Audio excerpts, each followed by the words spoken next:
All right. So, like I said, I'm going to record everything and then I'll put it up there if anybody wants to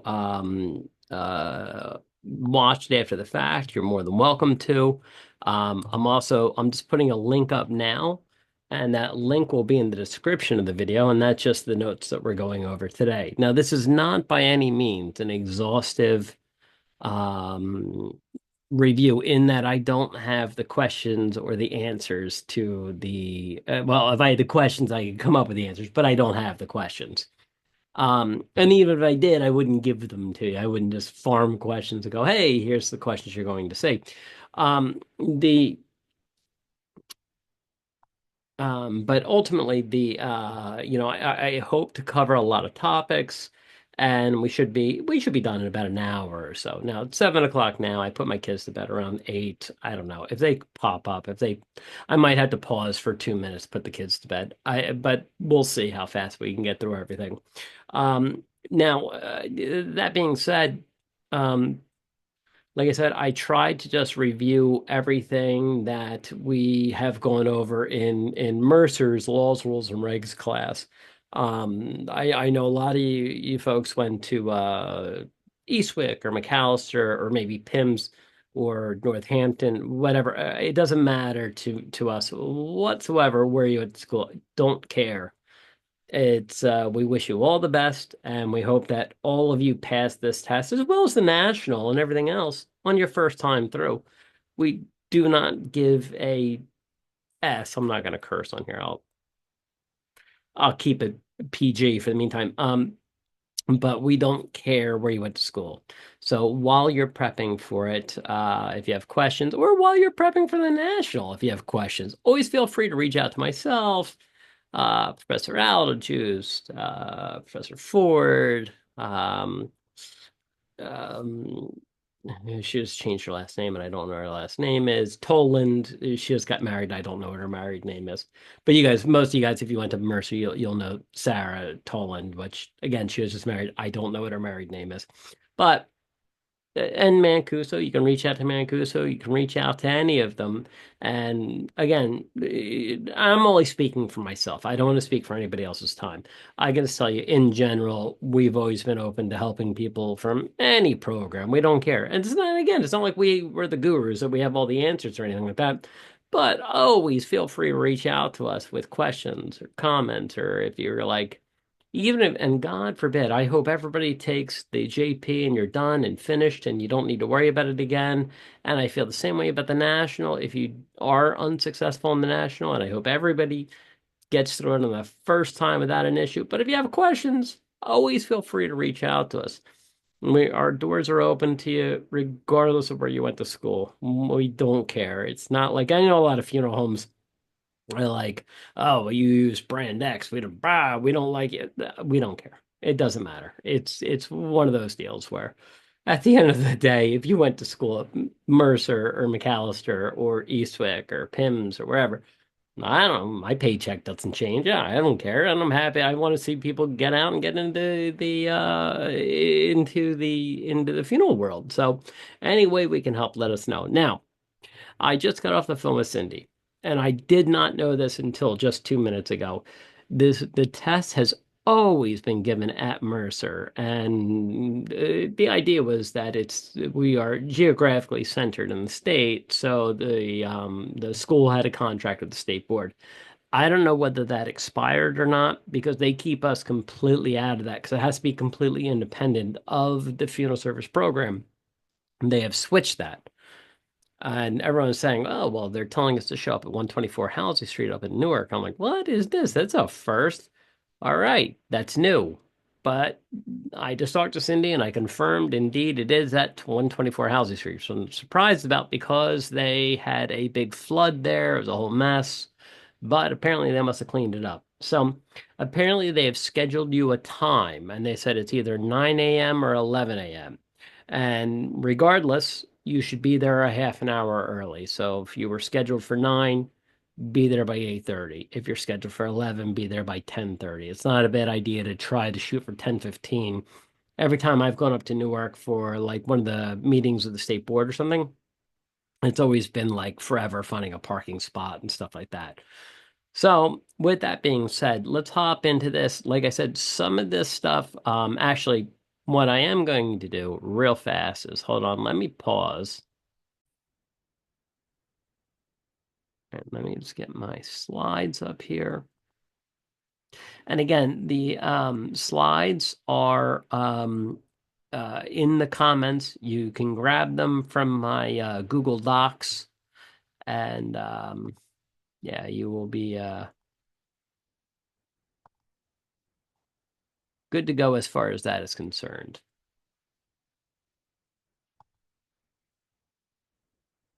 All right, so New Jersey. Oh, before I forget, before I go any further, like I said, 124 Halsey Street. And again, just reminding for anybody that showed up late, be there a half an hour early, and I would shoot for 45 minutes early. If you're supposed to be there, if the test is at 9, I would say shoot to get there at 8:15. At worst, you're going to end up with a couple extra minutes to sit there and read your notes, okay? So again, this is where they come from. They're not going to ask you on a test like, oh, what exactly are the numbers? You need to come up with 45.1 and 45.7. This is where you find it though. But if you go to the state board's website, it's got the laws, rules, and regs all laid out there. You do have to know them. Back when I was a student, and shoot, I just had it earlier. I had my old book here of when I was a student. They used to send it out, and it was like 250 pages, right? And it's basically the same today. It's a lot that you need to get through. So don't steer away from that. Review it. It's good to know everything in there. I know I'm giving this to you at the last second, but this should be building on an education where this really should be a review for everybody. But again, that being said, if any of the information is new to you, feel free to interrupt me and I'll be happy to go through it. So again, this is where you find everything. This is again more of not something they're going to say. They're not going to say, well, where do you find corporate names and that type of a thing. That being said, it's not a bad idea to know what you need to do to file and operate under a corporate name. Service Corporation International does it all the time. I'm not throwing stones at them. I'm not saying they're bad people, but if you're SCI, they don't open up a funeral home and call it SCI. They would they buy a funeral home called Brand X Funeral Home and they call it Brand X Funeral Home. But they need to file paperwork at a county level. What is that paperwork? Right? All of that is laid out in the regulations. As you know, that's laid out in the law. Actually, that may be in both. Um, Medical examiner stuff, advanced funeral payments, you're definitely going to see stuff about pre-need, right? Trust accounts, tax waivers. We'll get into all this stuff as we go through. So, all right, what's the difference? A license versus certificate of registration. Remember, a license for the individual, like you get licensed, that's why you're taking all these tests. A COR is for the building, right? It's for the property, it's for the actual funeral home itself. A death certificate versus a burial permit. Used to be that this was not as it was more clear cut back in the day because you would get a death certificate and you would take it to a government official. You would hand them that death certificate and they'll go, okay, everything is perfectly fine here. We will then issue a burial permit or a disposition permit, as we call them today, and everything is okay, so you can go ahead with that. Now, we've blurred the lines of that because of EDRS, but that's still the idea. What is the difference between a death certificate and a burial permit? A death certificate, again, it tells us that the death happens, proves the death happens, and it also tells us the manner and the cause of death. Whereas a burial permit is just, okay, everything is fine. There's not, we're not covering up a murder here or something. And, you can go ahead and have the burial or cremation or whatever it is that you're doing. A burial permit versus a transit permit. Now, I always ask this in class and go, well, what's the difference? Can you just magically click a button and change something from a burial permit to a transit permit? Yes. In EDRS, all you have to do is click a button saying that it will be on a common carrier, some sort of a transport with other people, a plane, which would be the most common. Theoretically, it could be on a train or a bus. That's not something you're ever going to see in your career, but theoretically it could be, right? Which is much different than if you, as a private carrier, put a casket into a hearse and drive it over state lines. Okay, so that's what changes things. And when you go in to file a permit, or I'm sorry, file a death certificate, and you're actually filling out to get the burial permit, it will ask you, are you going to transport by common carrier? And if so, there's additional questions to go along with that. You would think there'd be more involved in that, but it's not. Magically, you hit a button and it just transforms from being a burial permit to being a transit permit. So a license, why do you need a license? You needed to do arrangements and pre-arrangements. Remember, pre-arrangements in New Jersey cannot be done by somebody who is not licensed. You need a license to sell merchandise and to sign forms. It doesn't mean you can't give prices out. Now, there's a real fine line here. Like my wife works at a funeral home and people call up and they're price shopping and she's allowed to read out of the general price list. Somebody calls up and says, how much is a direct cremation? She can open the general price list and go, okay, it is $2,200. I don't even know what the cost is at the funeral home where I work. I don't know what it is off the top of my head. We'll call it $2,200, right?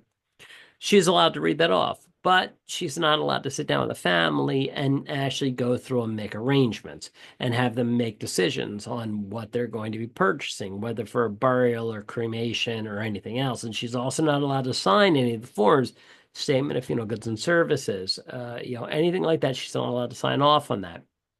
You have to have a license to do it. You have to be licensed to sign a death certificate. You have to be licensed to embalm unless you are an intern doing it under the supervision of a funeral director, and they've expanded this since 2019. It used to be really specified that it was just your preceptor. Now any licensee will work. You can embalm a body as an intern with any licensee watching. I don't know. I'm driving by your funeral home and I have a flat tire. And I pull in and I go, geez, do you have a wrench I can use to fix my tire? And you go, yeah, I do, but I don't have anybody here to watch me embalm. You're a licensed funeral director. You can even come in and watch me. And I go, yeah, that's a fair trade-off. That's perfectly legal, right? You just have to have a licensee available to you while you're embalming as an intern. At disposition. Now, during the pandemic, this was relaxed. They've since switched that, but there was a period of time from 2020 to about 2022 where you were allowed as an intern to take somebody to a crematory or somebody to a cemetery. They have since taken that back. Supervision, supervised visitation, dress casket removal, no. In New Jersey, you can be unlicensed and do all of that. I know a guy who does so much of this stuff, and he's not licensed, and he doesn't do anything illegal, but he dresses in caskets. He runs services where it's just a memorial service, and you're perfectly within the bounds of the law to do that. Now, license renewal is another one that comes up, right? Biennial for both the funeral home and for the licensee. It has to be done every other year. Now, on the even years, it's the funeral home. In the odd years, it's for the individual. And I always remember this and anybody who's had my classes, they've heard me say this before. In the odd years, always think about every funeral director I've ever met is an oddball. They're all weirdos, right? And every member of my family is a licensed funeral director, right? My mom is, my dad was, my brother is. They're all oddballs. I am too. I'm an oddball as well. So we fall on the odd years. Like I need to redo mine next week, or re-up it next week. It's an odd year. On the even years is the funeral home. I always find that's the easiest way to remember that. What are the renewal expectations, right? With continuing education, you need the 10 credits, but what are the specifics with that? Like I said, I'm specifically leaving that out, so you have to look that up. How many credits do you need in OSHA or laws, rules, and regs or pre-need, right? What or in ethics? What are the specifics with that? And like I said, I'm specifically leaving that out, so you have to look it up. Can we take a Uh, vote on that? What if we all want the answers? No, I still won't give them to you. I'm sorry. You have to look them up could be because again, they are all in they're all in the regulation. That's bad business. It's bad business. Oh, it's bad business not giving you the answer. If you can't find it, reach out to me. I'll give you the answer then. But I'm not going to give it to you now because I want you to go through and read these things. All right. I know there's a lot. I know it can be overwhelming, but trust me, you'll be okay. Just read it, look them over, go over it. Because regardless of where you went to school, whether you went to school with us or Eastwick or wherever, McAllister, wherever, right? You had to have had a class that covered this in some capacity. So go back and look at those notes. Now, if you didn't and you really have a question about it, reach out to me. I can put my email address in. I'll even put my cell phone number in. I don't care. I want everybody to pass this darn thing first time through and done and done. Time issues. Now we'll get to the time issues because they give you like a 5 year period. Outside of those 5 years, things get a little wonky, and we'll talk about that here in a minute. That teaches in my school nothing about continuing education on a state level. I don't know where you went to school. I'm sorry, but they should have gone over all of that with you. Um, 2 credits, pre-need. Yeah, there you go. You've got it down there. So, like I said, I'm not giving away the answers. Somebody else is, and that's all right. But 10 overall. Now, license renaps, like I said, relapsing licenses. We'll get to that in a minute. Now, in 2019, they changed a bunch of these things. Pre-need providers must monitor and attend and ensure completion of lessons. Um, excuse me, with continuing ed. Uh, I wrote pre-need providers, but anybody who is teaching continuing ed, you must monitor the attendance. And like it used to be, they would give you like a 10, no, they would give you a 15-minute window where if you need to leave to use the restroom or something like that, they'd be like, okay. But outside of, it used to be 15 minutes. They've since dropped that to 10. Outside of 10 minutes, if you put on a first call and you need to leave to take the first call, outside of 10 minutes, they won't give you credit for it. And they have to keep track of that. They used to be a little bit more lax on that, and they really clamped down on that in 2019. And then in 2020, the world went to hell anyhow. So it was an odd time for them to pay. They didn't know that, but whatever.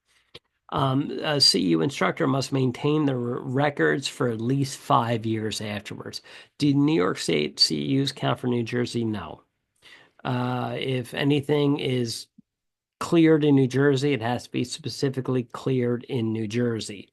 Now, there is one exception to that, and we'll get to that. But the exception is if you are licensed in another state and you've let your New Jersey license lapse and you come back in to get your New Jersey license, they will recognize out of state credits at that time. But you can't just go, well, I'm licensed in New York. I took a bunch of New York credits. If they're not approved in New Jersey, then they don't count for squat, right? But if your license lapsed and you said, I'm just going to practice in New York for 5 years, and you come back, they go, okay, well, we'll recognize them then. Okay. But if it's just trying to keep your New Jersey license, no, it's per state.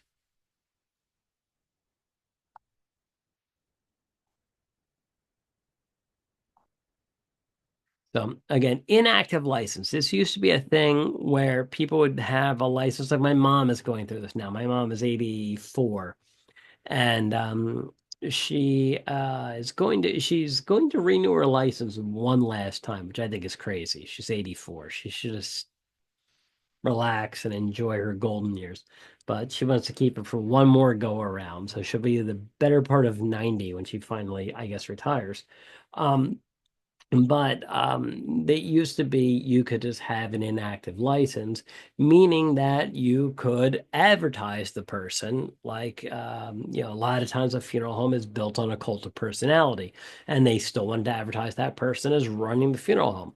Not the case anymore. If your license is lapsed and it's gone, that's it. They used to have like a situation where you could let your license lapse and become inactive So you could still be in advertisements like, yeah, all right, this person, they're not going to be making funeral arrangements or embalming bodies or running services, but they'll still be around and they're still overseeing the business and you'll see them at viewings. You can't do that anymore. That's gone.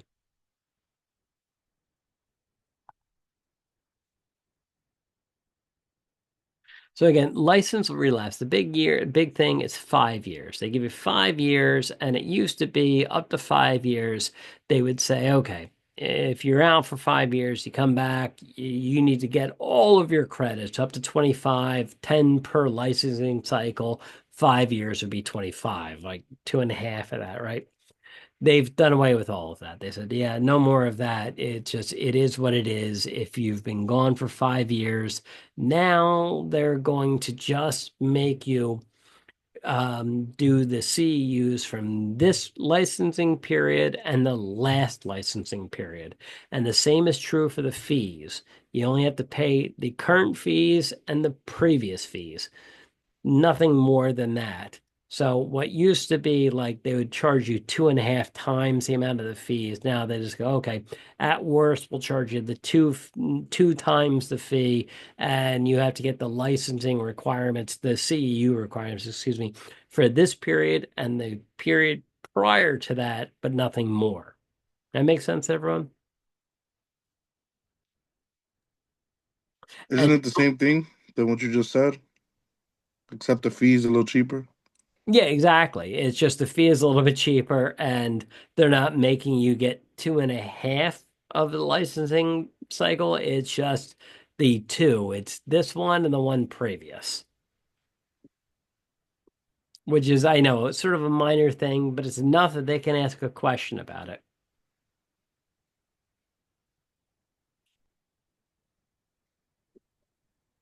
All right, I'm going to close the chat just because it's getting in the way of what I'm trying to say. So, lapsed more than 5 years. Here's what they do now. If it's been more than 5 years, it used to be, well, you would have to come in and take the redo an internship and all this other stuff. They've not specifically said what you need to do now. They just go, well, you have to do a I'm sorry, the state board will decide this on a case by case basis. So they haven't defined exactly what you need to do. It's just that you have to do something and they're not sure what. So if you're out for more than 5 years, the state board will decide on a case by case basis what needs to be done if you have let your license lapse for more than 5 years. So I'm sorry, I wish I had a better answer on that, but that's what the state gives us. All right, was there a question there? Jose, did you have a question? No, I'm sorry. That's all right. You don't need to apologize. Just making sure I wasn't missing you there. Record keeping. All right, I might have to pause for just a second. I hear the kids murdering each other downstairs. Record keeping, funeral home files, and what's in them. And now this is very specifically laid out in the regulations. You have to keep your records for at least 7 years. Now, the first year of the records needs to be available immediately, meaning the state board shows up, they're doing a an inspection. You have to have all of your records going back 12 months immediately. That day, you need them there. The previous 6 years to that, they give you 2 weeks to provide to them. So if you want to store them off of the facility, if you have a storage facility somewhere, fine. That's not something most funeral homes do, but again, it's most funeral homes will keep their records going back to the 1940s, let's say, even longer than that for some funeral homes. But it is one of those situations that you need to have the last 12 months available immediately, and longer than that for the next 6 years. On top of that, you need to have them available within 2 weeks. Now, in those are medical records, training records, for funeral files. What do you need in a funeral file? And that's everything from, okay, who embalmed the body, who removed the body, if the funeral home paid for or not paid for, but it was on the cash advances for the clergy. You need to have that recorded. You need to record who the clergy is. All of that stuff needs to be kept. And they break down very solidly and very clearly what needs to be kept in those files. Itemization. How do you prepare a statement of funeral goods and services with a discount? This is an interesting one because this falls into the FTC category, right? And basically, like I worked at a funeral, I've worked at a bunch of funeral homes over the years. And I worked at a funeral home, and even when I owned three funeral homes for a while, and I wouldn't do any of this. It was like if we had a package and it was like I worked at a place where it was they would break it down to $4,500 was like, all of your service fees, removal, embalming, dressing, casting, cosmetology, a 2 hour viewing the night before, as well as the day of, and then a limo, a hearse, everything else, right? Plus the merchandise. I would just write down $4,500 plus. That's 100% wrong. You're not supposed to do that. You can discount things down as much as you want. However, on the statement of funeral goods and services selected, you need to have the original cost of every single thing. Here's how much the removal was. Here's how much the basic service of the funeral director and staff is. Here's how much the embalming was, dressing, casting, and cosmetology, whatever else is involved in that. Now, if that package, if you advertise it as it's saving you $800 in the long run to use this package, you just have to discount that down as okay, discount $800 and you subtract it off. But you have to have all of that written out on the statement of funeral goods and services. And I was just talking about this in class earlier today. It's something that yeah, like I said, for the longest time, I didn't do this myself. I was so like, I was in the wrong in this one. And I knew I was in the wrong. I was just being lazy. Not being lazy. I was just sort of rushing through things. But you have to outline every or itemize every single thing, and then you can discount it down as much as you want. You can make as many packages as you want. Everything needs to be itemized in that statement of funeral goods and services as if there was not a package deal. It's just at the end, you discount it down to meet up with being the package deal. So if you have the bronze package and the silver package and the platinum package and whatever, and when you do this, if you package bundle all this together, you'll save $900. Fine. You have to put the original cost in for everything and then discount it down by $900 at the end of it. It's dumb, in my opinion, but it's what the state requires. FTC forms for New Jersey compliance, right? So when you're taking the test, you need to know the difference between what the FTC requires and what the state requires, right? So if I was to ask anybody, how long do you have to keep a general price list? Well, the FTC says you need to keep it a year. New Jersey says you need to keep it 3 years. Now, I'm stealing this from a student. Actually, it wasn't even one of my students. It was somebody who came to a review back in the fall. And she said she remembers this by GPL has 3 letters. Therefore, you have to keep it for 3 years. I was like, that's really clever. Now, again, that's the state of New Jersey. The FTC says 1 year you need to keep it. The state of New Jersey says 3 years, and that's for your GPL, your casket price list, outer burial container price list. This is not a funeral file. Funeral file needs to be kept for 7. Prep room expectations. What needs to be in there, right? Things like the idea that it has to have, and they get into such minutia. It has to have walls that go from floor to ceiling. So you can't just put up a room divider and call it a prep room. It has to be a room used specifically for that purpose. You can't go, well, oh, it's a really nice room and we use it for a prep room. But whenever we have a viewing, we just move the table out and we use it for the ladies' restroom. No, you can't do that. No, no, no, no. It has to be used specifically for that purpose and only for that purpose, right? What's required in there? Like you have to have one aneurysm hook.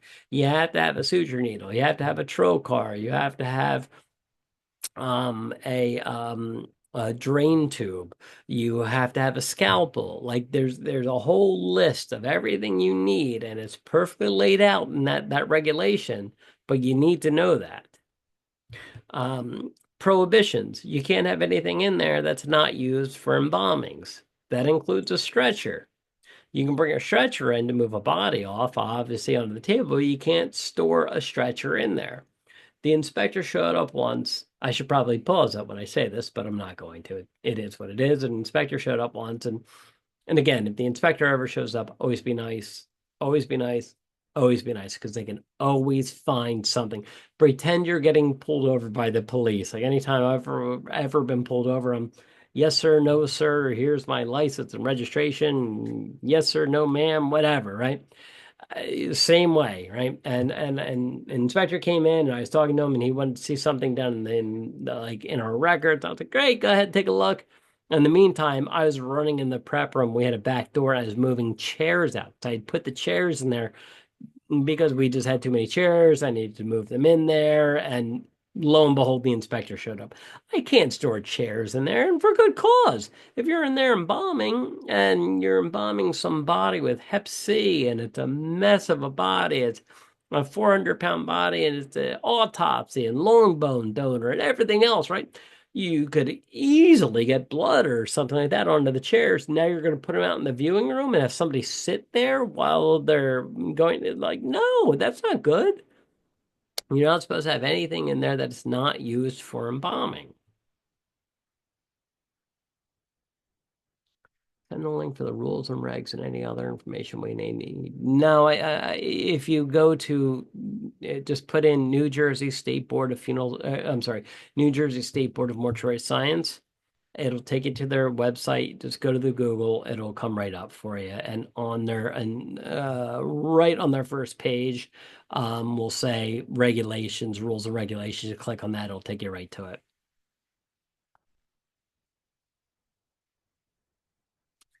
But again, what's prohibited, all that good stuff. Now, the physical quarters of a funeral home, what's required with each, right? Versus the living quarters, right? Now, I looked at, oh, that's very nice. Yeah, thank you. Is that Justine, I guess? Thank you for putting that up. It's awfully nice of you. But again, if you just go to the state board's website, they have all of that there. Now,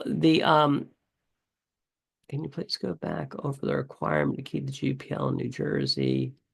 Has to be kept for 3 years. The other ones, outer burial container, priceless, etc. Do not. No, they all have to be kept for 3 years.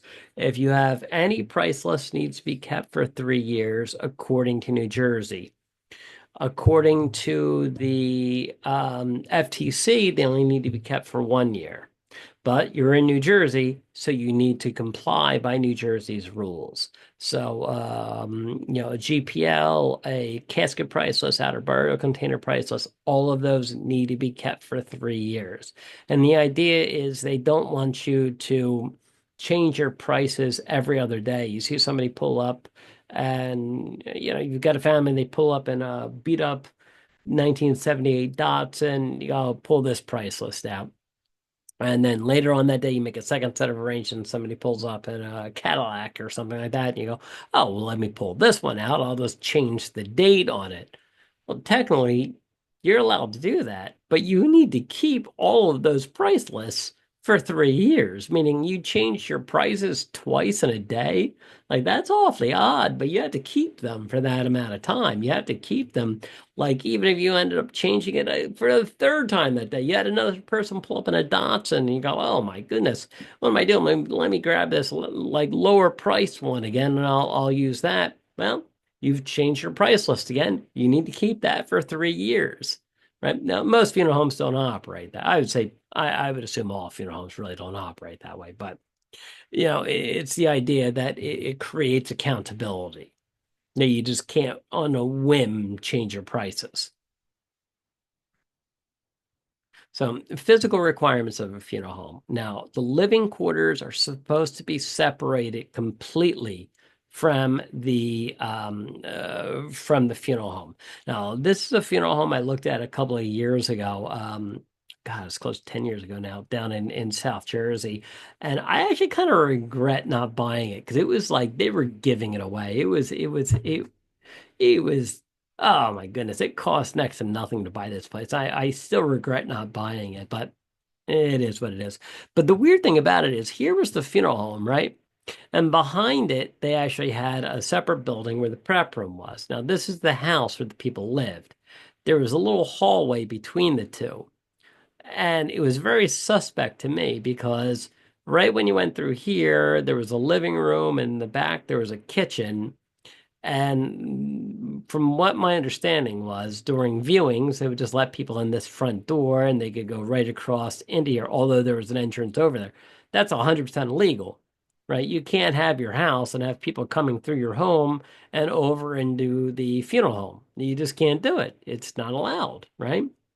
It has to be completely separated, right? Most times they say by floors. Like when I grew up in a funeral home, it was the first floor is funeral home, the second floor, and the third floor is where we lived. And that's perfectly fine, perfectly legal, but you need a separation between the two. This one technically met it because there was a divider here, but they were really, they were it was they were breaking the law is really what it comes down to. The way they were inviting people into the place. You can't have somebody come through your living room where you have your TV and your kids are watching television or something. You're like, yeah, go on in there to the viewing.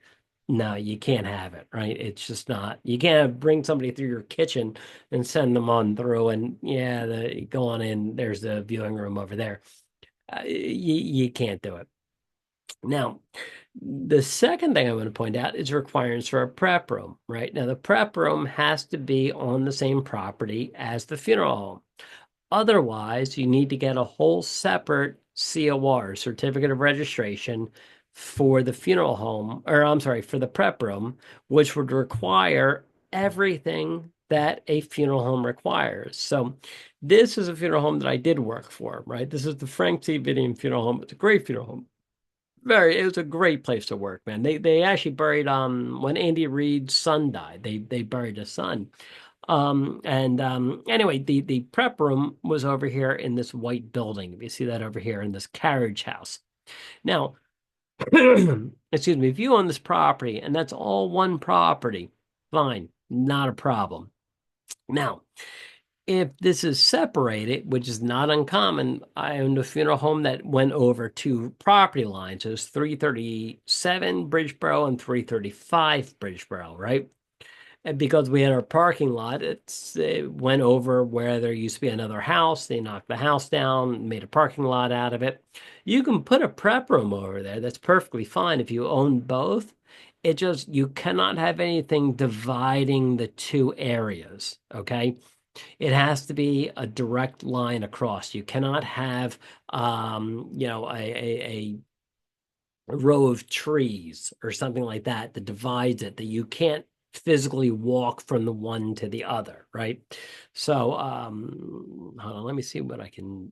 Give me a second here.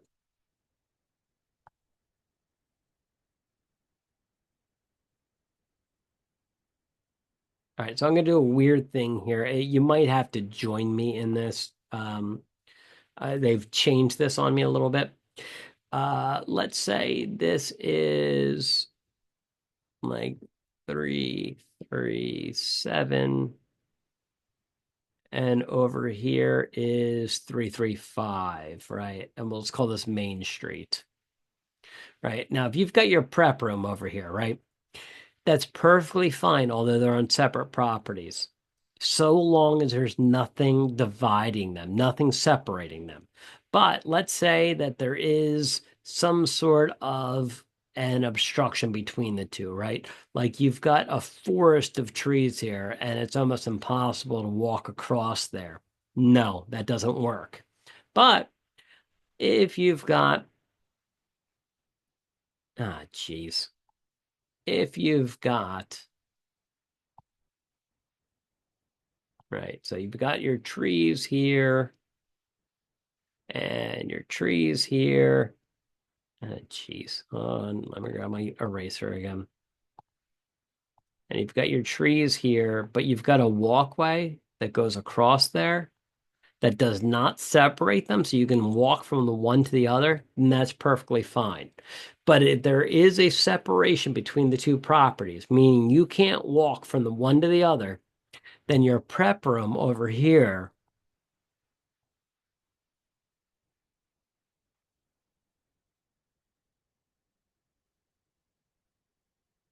again, I apologize on my lousy drawings here. Your prep room over here, you would have to register with a separate certificate of registration, right? So it would need to have you would need to have a viewing room there, a area that you can make arrangements and everything else, like bathrooms and everything else that's required for a funeral home. But so long as you have a pathway between the two properties, then that's perfectly fine. And again, this is why New Jersey's laws are so long because they get into such minutia like this. So if it's all on one property, it doesn't matter. If it's all 337 Main Street, oh geez, hold on. If it's all 337 Main Street, you can have everything you want dividing that. That's perfectly fine. But if it's two separate properties, as far as the township has laid it out, you cannot have a separation between the two. You have to have some way to go from the one to the, you have to be able to have the ability to egress from the one to the other without something in your way. Does that make sense? So it can't be at like a, I forgot what style of the house, what the name of the style of the houses are called like that. So it can't be like a garage pretty much, like that's in the back or behind, like a shed kind of. Well, good. What, I mean, that'd be perfectly fine so long as it's on the same property. yeah, and with the it has to be the lining also, like you have to make sure there's a fence or a gate or something. No, no, no, not at all. You have to make it so that people can't just stumble on it. Like you have to have, you have to make sure that it's like the door is locked. You can't just have an open door where people can just wander in. But no, if it's on the same property, that's perfectly fine. You can have separate buildings as your prep room. The issue is if the township has a lot of times a funeral home will, start off and then they buy their neighbor's property. They knock it down and they make a parking lot. And then maybe they put up a second building there, and that's where they do their embalmings because they don't want to do the embalmings in the main building, right? That's again perfectly fine. You just cannot have anything dividing the two properties. You have to have a point of egress between the two, meaning you're able to walk from the one to the other without having to go through a swamp or something like that. That does that make sense? Yeah, now it does. Just okay. And that also needs another certificate of registration for a funeral home. Exactly. Yeah, you would Okay. need to have a separate COR if you're going to do it that way. Meaning, if you had that COR, that prep room needs to have everything that the funeral home has.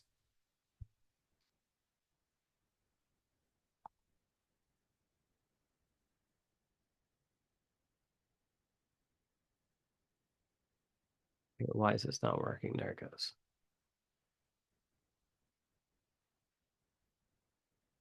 So again, this one, I'm not going to go through all of this stuff. This is one to just save. This is everything that's required in the building: a leak-proof trash can, instrument cabinet, disinfectant agent, drainage or viscera bucket, embalming table, porcelain metal at the drainage opening at the lower end, hydro aspirator, etc., and so forth. A waste sink with a minimum of a 2-inch drain. I don't know why that's such a big to do, but it is. So I'm not going to go through all of this. This is something you can go through on your own, but it that's right out of the regulation. Prep room requirements, potable water supply. All owners and managers shall ensure the potable water supply is not open to the danger and contamination from any source.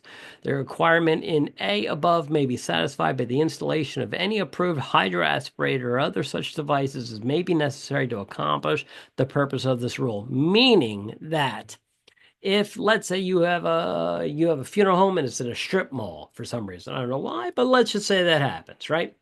Oh, you have a prep room there and it's fine. Everything's hunky dory. It's all good. You are aspirating and something goes wrong with the plumbing, and the aspirate that you're taking out of somebody kicks into the plumbing and now gets into the rest of the plumbing through the rest of that strip mall. That's what they are trying to stop from happening. So they say that you have to have like a hydro aspirator with a double breaker on it, meaning that nothing can back up and go into the drinking water and affect the potable water supply in another building or with any other group of people. Make sense? So, burial preparation performed in a separate room. No embalming or other preparation for burial or disposition of dead human bodies shall be performed in any funeral establishment except in a room set aside exclusively and approved by the board for such purposes. What we were talking about before. You can't go, well, it's a nice prep room, but we use it for the ladies' restroom during viewings. No, it has to be solely for that purpose. So FTC price telephone disclosures. This is a new one. 2019, the manager may designate an employee, even if they're unlicensed, to provide price information on the phone. Like my wife does it all the time, and she's trained in it. She knows what to do. Somebody calls up, they go, how much is if we were going to do a burial with the cheapest casket? Or, I'm sorry, with a, how much are we going to, how much is a direct burial? How much is a direct cremation? She's allowed to read out of the GPL and just tell them what the price is. She's not allowed to sit down and make funeral arrangements and sign off on these forms like a statement of funeral goods and services. But if somebody is just price, there's price shopping, she is allowed to read off of the general price list and tell them what the prices are. Responding to questions concerning information not on the price list shall be referred to a licensee, and this is important, or an intern. An intern is allowed to do this. And the idea is you're doing it under the supervision of a funeral director. So even if the funeral director is not standing over your shoulder watching you, that's fine. Let's say somebody's calling and you're on the phone and you're okay, it's you have a broader question that can be that needs more than just reading off the price list. An intern is allowed to do that. Make sense? Multiple ownership disclosure, right? So if you own more than one funeral home, you have to disclose it to people. A person who owns 50% or greater interest of this registered mortuary also owns 50% or greater interest in the following registered mortuaries in the state of New Jersey, along with a name and description enough to identify. Again, new for 2019, it only needs to be on the general price list, not on every price list. And the idea is they don't want somebody, let's say you bought your competitor out and a family walks in and goes, oh, how much is a funeral? And you go, it's $7,000. And they go, that's ridiculous. I'm not going to pay a penny more than 6,500. I'm going to your competitor. And they walk out the door and you call the other funeral home that you own and go, don't charge them any more than 6,500. They walk in, you know, oh, how you want to do a burial? We do that for 6,500. And they go, wow, that's the exact amount that I wanted to pay. That's what they're trying to get away from.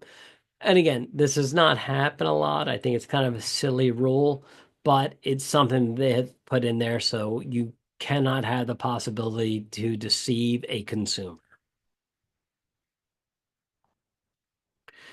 Mortuary issues. This was something that was a hot topic for years. A mortuary issue should not be used as a site for recovering organ tissues, including DNA. They've done away with that. In 2019, they said, no, it's fine.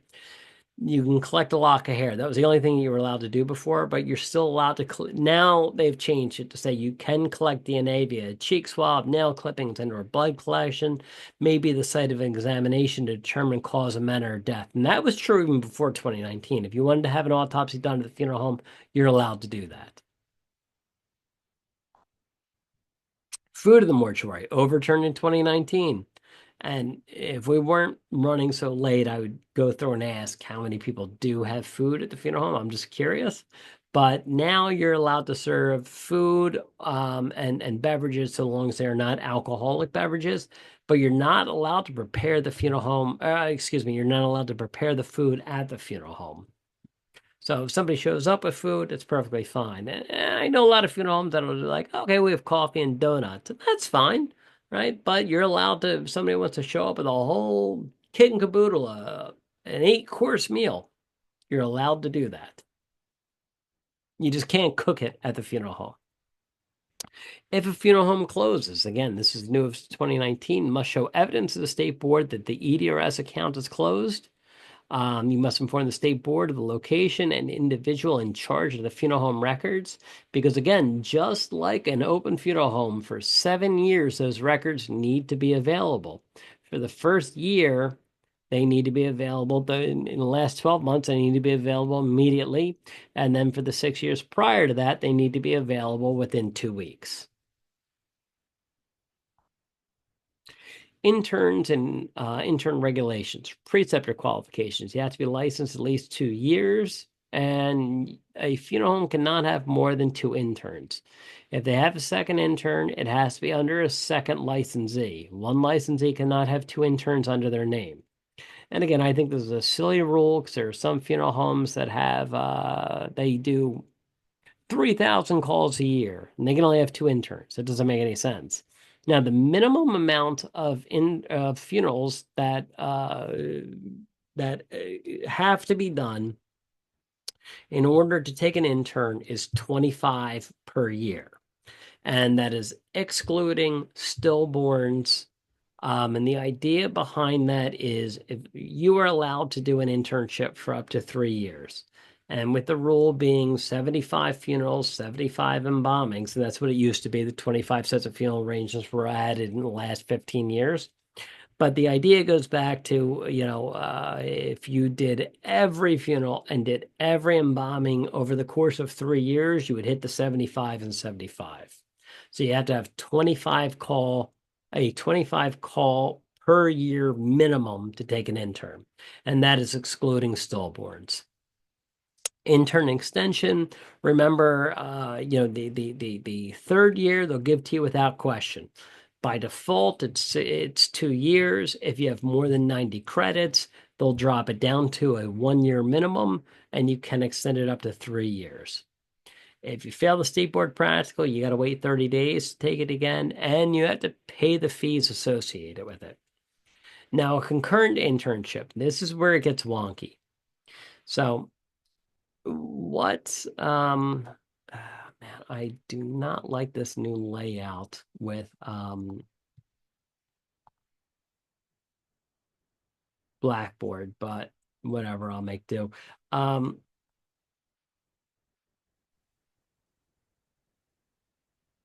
So the idea is if you get out of school, the state of New Jersey requires 60 credits prior to funeral service education, right? Now, you can do those 60 credits while you're doing the internship. Now, it's roughly, I know it's more than that, but we'll call it 30 credits is what's involved with just the funeral service education. Now, jeez, I messed that up. Hold on.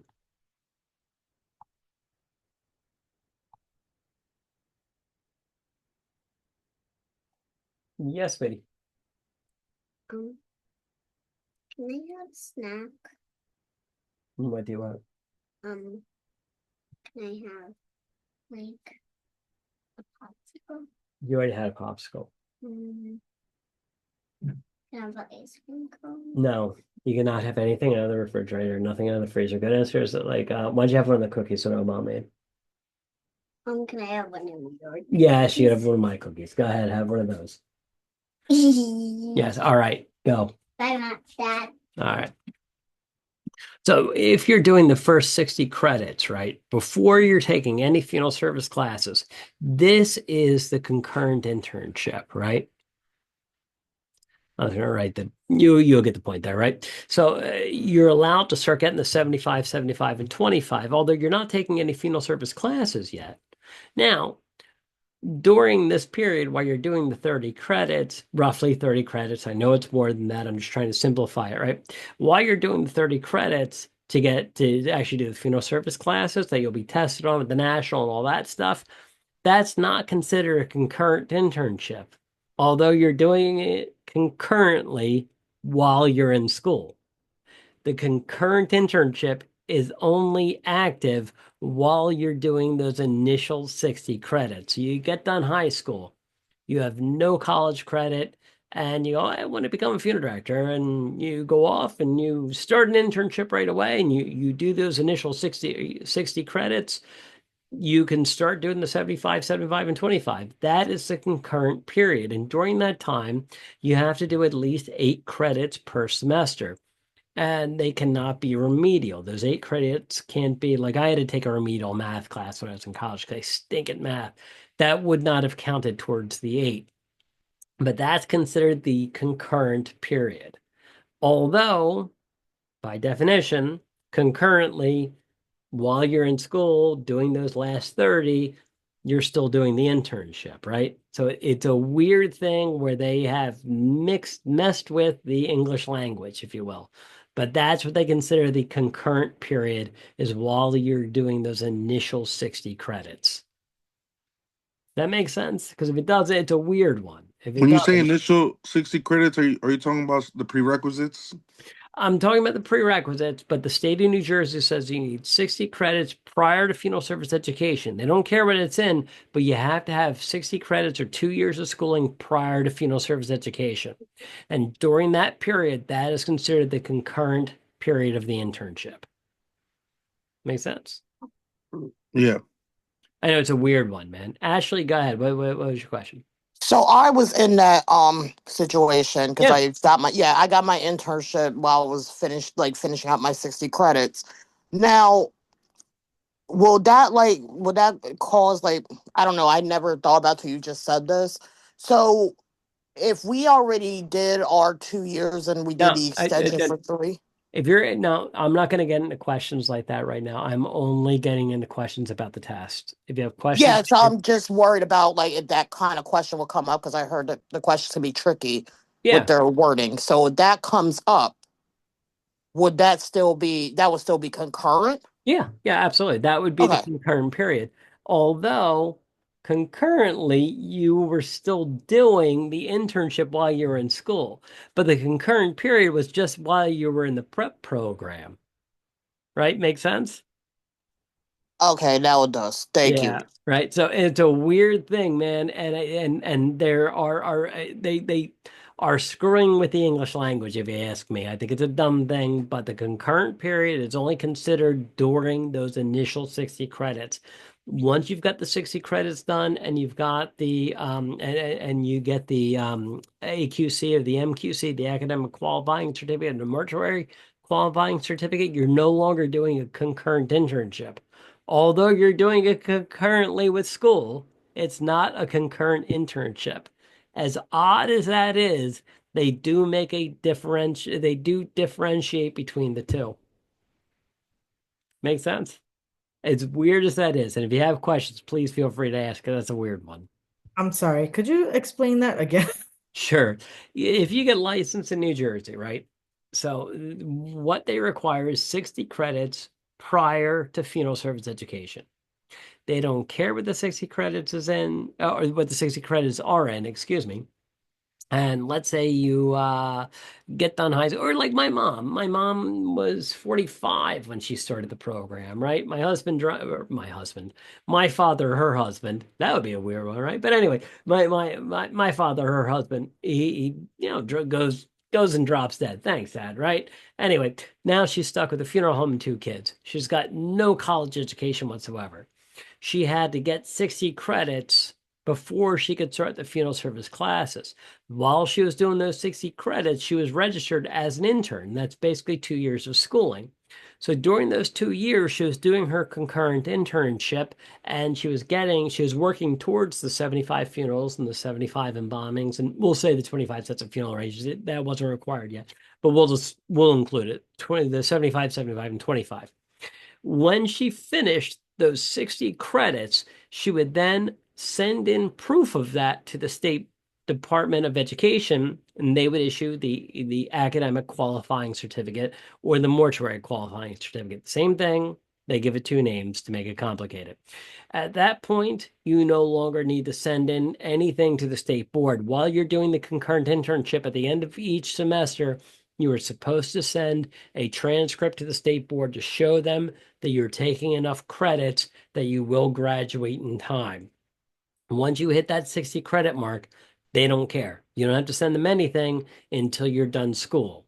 And then once you're done those last 30 credits and you're ready to take the national and the state test and everything else, then at that point you would send them a transcript showing you've graduated from mortuary school. But during those initial 60 credits, that's the concurrent period. I know it's really weird. It's I really wish they would change the wording on this, but does that make sense? So if Oh, someone takes 3 years to get those 60 credits, could they no longer be an intern? Well, no, it depends. If you start an internship and it takes you 3 years to get the 60 credits, you're going to have to stop your internship because it doesn't give you enough time to do mortuary school, right? If you just take 60 credits, like I had no plan whatsoever on becoming a funeral director. And I did a bachelor's and a master's before I even started mortuary school, right? I didn't have to send them squat while I was in school because I had no plan on becoming a funeral director, right? So you don't have to send it's just if you're working at a funeral home and you're registered as an intern and you don't have 60 credits, that's the concurrent period where you are sending them a transcript at the conclusion of each semester, showing them that you have at least 8 credits per semester, so that you can graduate on time.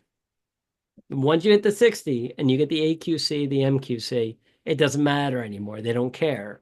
And again, time frame wise, they still needed to, excuse me, they still needed to be done in 30, excuse me, they still needed to be done in 3 years, but those first 2 years is the concurrent period. That last year that you're just in mortuary school, that's not considered concurrent, although you are doing it concurrently while you're doing the internship, which makes no sense grammatically. You follow me on that? Yeah, I know it's really weird, and I apologize. If I wrote the laws, man, I would have made them clearer than this. that's why you should just give us the answers. I don't have the answers, man. If I had the answers, I'd consider it. I don't have them. If I had the answers and the questions, no, I wouldn't even do it because other schools got into too much trouble when we were doing that. I wouldn't even chance it. It is what it is. But I just wish New Jersey would not make it so damn difficult, you know? All right, hold on, let me figure out how to get back to my new screens. All right, again, so that concurrent internship, that's a weird one. It really is weird. All right, for interns and preceptors, again, I'm going back to 2019, which has been 6 years now. Preceptor cannot be convicted of a crime in 5 years, but it has to be a crime related to funeral service or a crime of moral turpitude, meaning that somebody gets pulled over, I don't know, they had too many drinks, they get pulled over, they get a DUI. The state really doesn't care. You have to report it to the state, you have to tell them if you get arrested, but they really don't care about that. Now, if you get arrested for something you were doing wrong at the funeral home, yeah, they're not going to let you be a preceptor. Or if it's a crime of moral turpitude, meaning rape, murder, child molestation, something like that, that's all a crime of moral turpitude. And yeah, they will not let you become an intern, or excuse me, they will not let an intern go under a preceptor with that type of a background, at least within those 5 years. You cannot have a revocation, suspension, or surrender of a license from any professional board, meaning you were I don't know. My wife she is a dental hygienist. She didn't do any. She still has her license, but let's say she did something, and the state board of whatever takes her license as a dental hygienist. Well, no, she cannot then become a preceptor because she has lost a professional license. So if you've lost a professional license, they're not going to let you become an intern, or excuse me, they're not going to let you become a preceptor to an intern. which makes sense if you ask me. I mean, that's one of the more reasonable stances I think they take. Now, again, new for 2019, intern application, again, now available on the State Board's website. Used to be you would have to have the funeral home send a letter to the State Board to even request the application. Now they just put the application on their website. And like I said, prior to 2019, it wasn't a nightmare. It was just a pain because you needed to get them to send a letter to even get the application. It just slowed things down. Convictions and arrest. It used to be um, every time you renewed your license, you would have to tell the state if you were arrested during that 2-year period. If you had any infraction with the law, you would have to tell them. And that was the best issue of the forum because the forum would have a breakdown every 2 years of everybody who was arrested over the last 2 years. It was great. And you would look through it, everybody would look through it to get gossip. Like, oh, did you see so and so got a DUI? And and you could goof on somebody you knew. Oh, I didn't know you had this happen or whatever, right? Now that's completely changed. If you get arrested, you are supposed to tell the state within 30 days upon conviction of any crime whatsoever. Boom, you got to tell them right away. You can't wait until you renew your license. Any arrest, summons, indictment, admission into PTI, pretrial intervention, guilty plea to any violation of law, ordinance, felony, a DUI, a misdemeanor, disorderly offense. Like in 1996, kids are downstairs, they can't hear me. 1996, my college roommate and I went out and we got really, really liquored up. We both got arrested. We got disorderly conduct. We were 19. It was just one of those dumb things that happened. I'm sorry, what were you saying? I'm sorry, I was not mistaken. Oh, all right. Anyway, so again, one of those things that happens. I wouldn't have felt I had made it fully through my teen years without getting popped for something stupid like that. But when I went to get licensed, I had to disclose that to the state board. Like, yeah, 1996, I got a disorderly conduct, and it was like a fine. It was like a $70 fine. The cops were laughing about it. They're like, we wouldn't even arrest you. It's just it was like there's some new guy there and whatever. And anyway, they took us down to the station. We were laughing and joking with them by the end of it, whatever. And again, it was something like a $70 fine or something like that. But if that were happening to me today, I would have to report that to the state board right away. Like you can't wait for the new licensing to happen. The new licensing period, you have to tell them within 30 days of pleading guilty to something like that.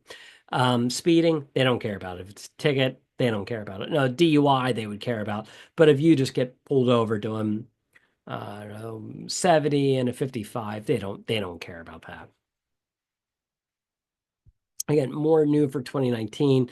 The State Board clarified that participating in funeral arrangements, preservation, washing, or disposal of dead human bodies, making funeral arrangements on behalf of, like I said before, any licensed practitioner is what you're supposed to be doing as an intern. It used to be that you were allowed to do that with other funeral directors, but they hadn't specified it. So there was like a gray area there, and they said, no, no, no, any funeral director you can work under, meaning your boss is on vacation, or you rent the funeral home to somebody else, or you have more than one funeral director. You can work under any of them. It's perfectly fine, perfectly legal. But the preceptor is responsible for reviewing and executing the statement of funeral goods and services with the intern before providing it to the consumer for review. So if you make arrangements, perfectly fine. And I think you should be. I'm glad they have that 25, that requirement to do 25 sets of funeral arrangements.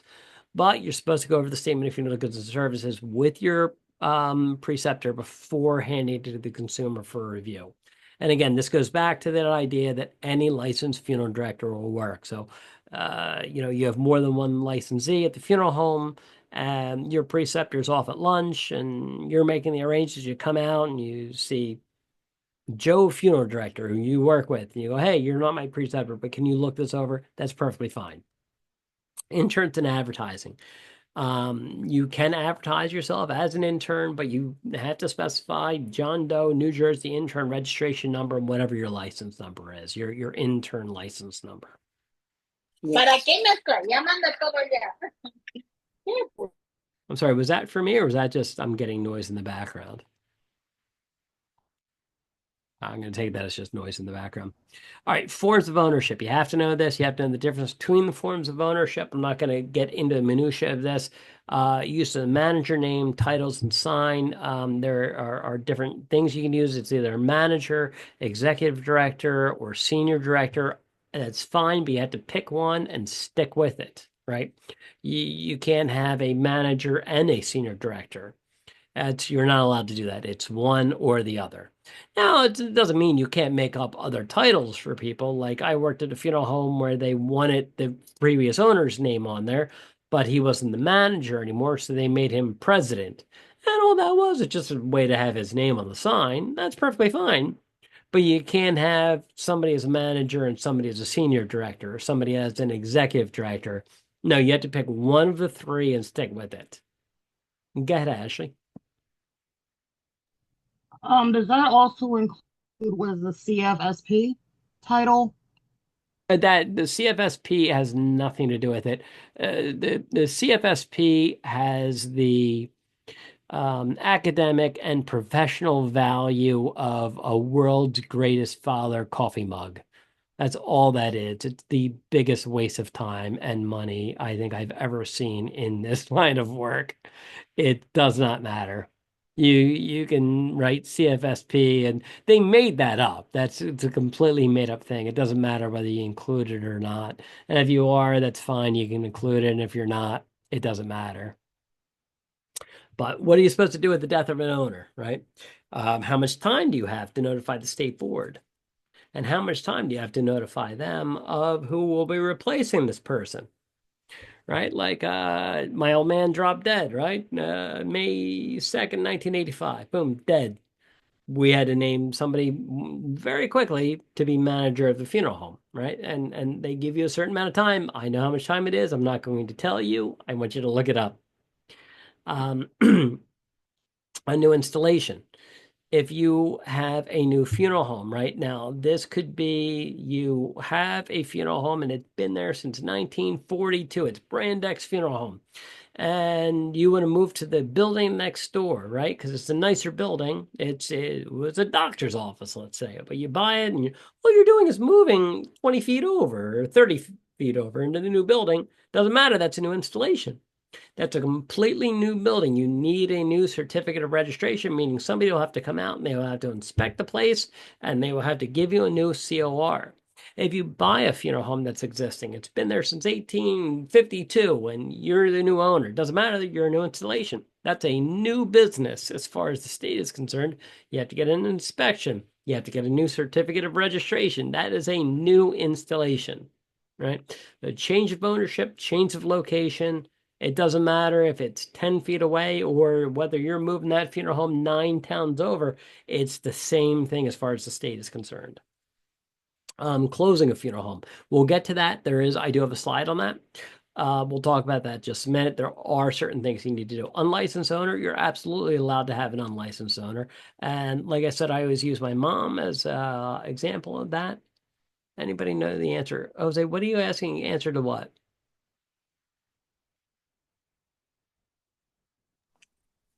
How long do we have? Oh, I'm not telling you. You look it up, man. Go get the thing and look it up.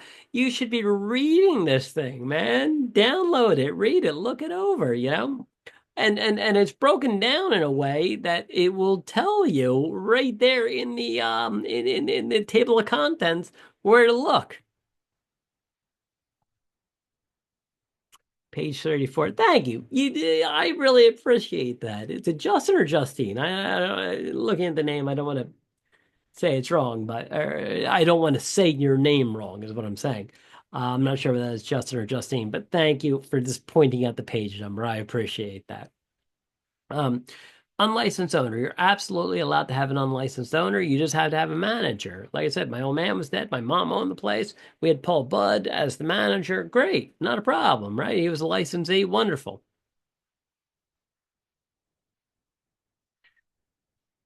Justine, I'm not sure how to say it, but again, I don't want to say it wrong, but don't give it away. Make them look it up. Come on, work with me here. Anyway, it's fine. Um, um, All right, pre-need. You have to be licensed. Signatures on the forms. Now they specify with the forms whether it's going into a trust. You have to give them information about the trust, where it's going. If it's going into insurance, you have to give them information of where it's going, how long they have to change that, and you also have to know about how you have to know the time frames. How long do you have to transfer it if somebody shows up and go, we don't like you anymore, we want to use brand X and we paid for a funeral here? How long do you have to change those funds over to the other funeral? Now, most times it doesn't matter. You just get a letter from Choices, and it just says you lost this call, and they're going to use brand X. But you have to know the time frame involved in that. Um, and trust accounts, right?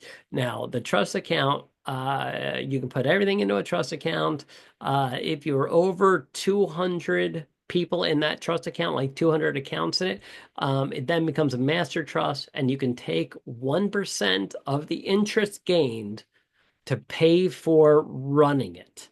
The idea being that you've grown to a point that you need to pay somebody to look these things over and send paperwork out. So you're allowed to take 1% of the interest earned if you hit 200 or more accounts in your master trust, right? And if you look at Choices, it has thousands and thousands and thousands of people in it. So it makes sense because they have to send a lot of paperwork out. They need to employ somebody to keep their eye on this stuff and make sure all the paperwork is sent out. Cancellation, how long do you have to cancel it? Now, are you allowed to keep any fees for that? You spend 6 hours with a family making prearrangements. Sometimes families will do that to you. What are you allowed to keep? Anyone? I'll just give that one to you. It's 0. You're not allowed to keep anything. Nothing, not a zip. So you spend 6 hours, you spend 9 hours with a family, whatever, and they decide at the last minute we're not going to use you. You don't get to keep squat of that. It is, and even if somebody comes in and they go, look, a person comes in and go, look, I want solid bronze casket and all this expensive stuff, and I be laid out for 4 days, and here's all the money for it. And their next of kin comes in and goes, no, we'd rather keep that money. We just want to do a direct cremation.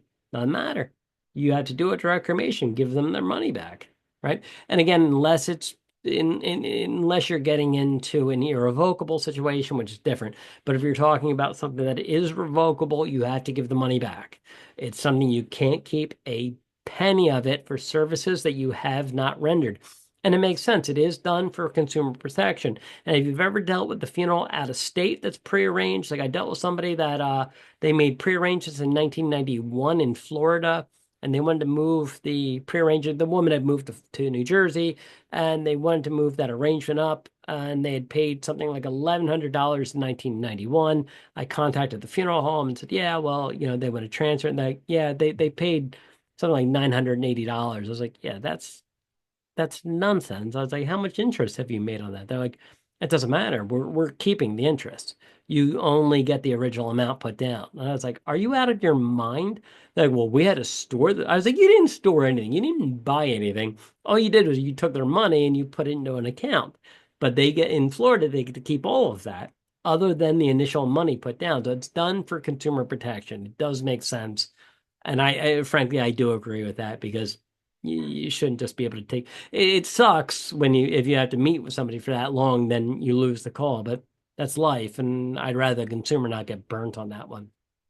The pre-need ledger, what needs to be in that, right? That's all laid out there as well. The date that it's open, the amount that was put in, the amount of interest that it has accumulated, who actually opened it, whose social security number is it under, all of that needs to be tracked. Or I'm sorry, not tracked, but all of it needs to be recorded, and all of that needs to be in your pre-need ledger.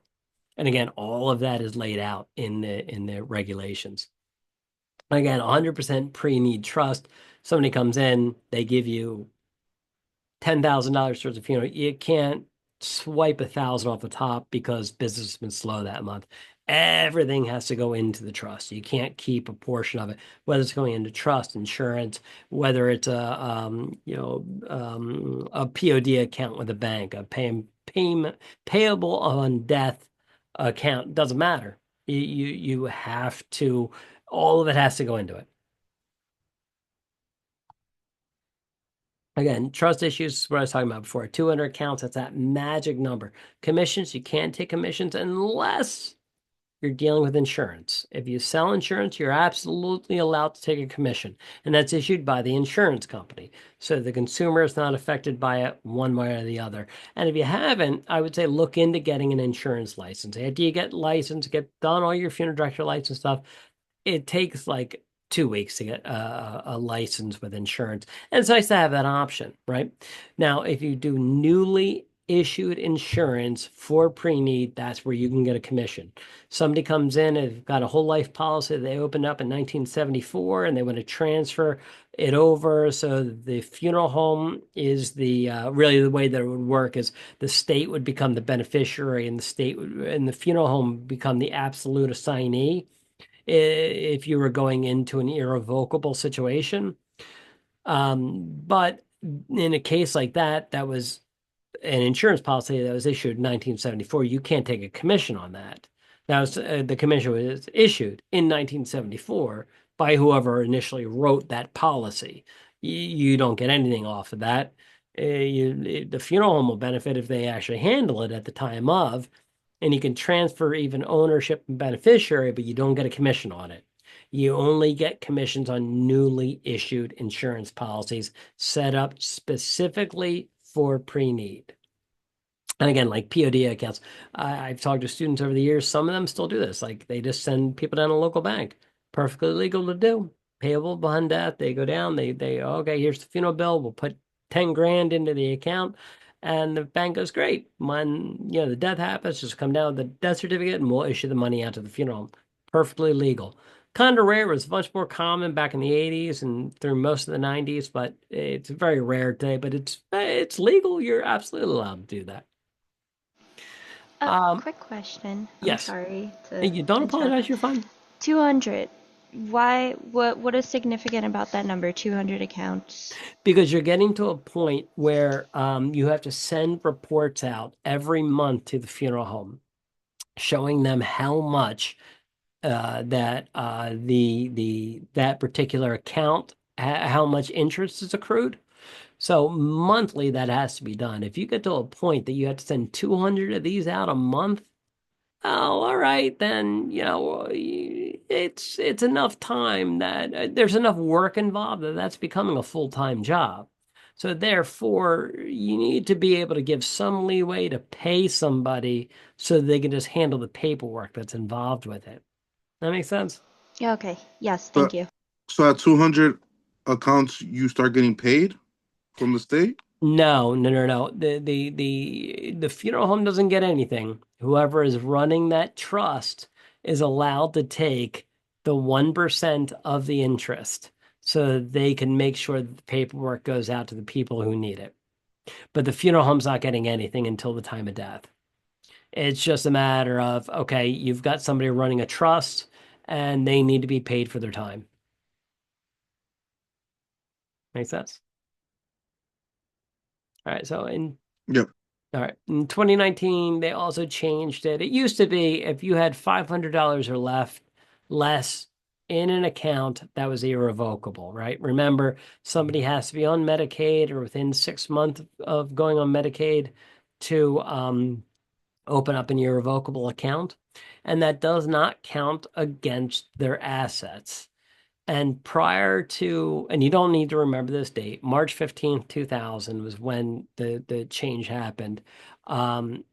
Excuse me, October 15th. Again, it doesn't matter. But as of prior to that time, you could put as much money as you wanted to into an account. Let's say grandma's getting older and she has a house in her name and she has saved up a couple $100,000 or whatever. You could sell the house and take $750,000 and put it into a funeral account. Fine, whatever, who cares? Then when it was done, you would spend maybe 10 grand of it. The rest of the money would go back to the family. In 2000, they cut that off and said, no more of that. Anything not used towards the funeral goes back to the state of New Jersey because the state is paying for people's medical bills at that point. So they don't want somebody using that as a tax shelter, which makes sense. and up till 2019, if it was less than 500, they didn't care about it. They're like, if there's like $430 left over, who cares? Just give it back to the family. Now, if there's $3 left over, you have to report it to the state, and the state will most likely send a letter to the family saying, "Yeah, you owe us $3," which is dumb, but it is what it is. All right, let's just give me 2 minutes here. I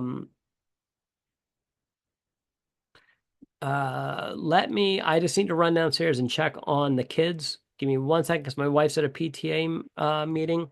What time is it? It is 8:46.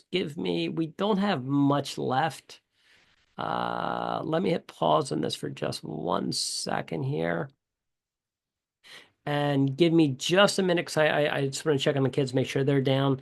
And I will be back in, it's 8:47 now. Give me 3 minutes and I'll be right back, okay?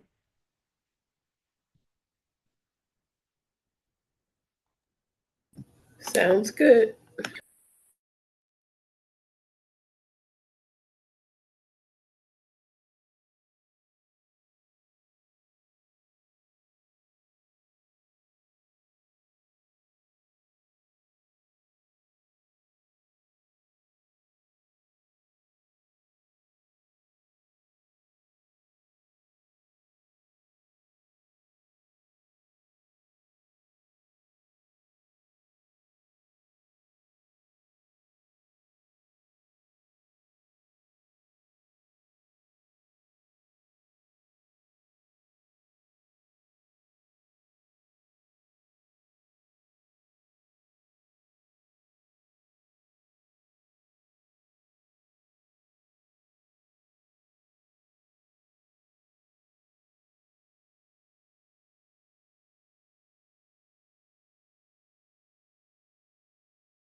All right. Sorry about that. Like I said, I just wanted to check on the kiddos. I forgot my wife had a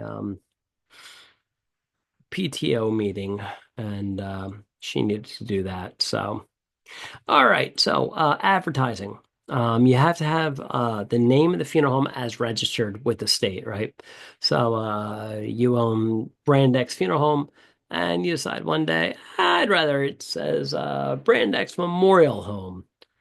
It's fine, but you need to change that with the state before you start advertising it that way.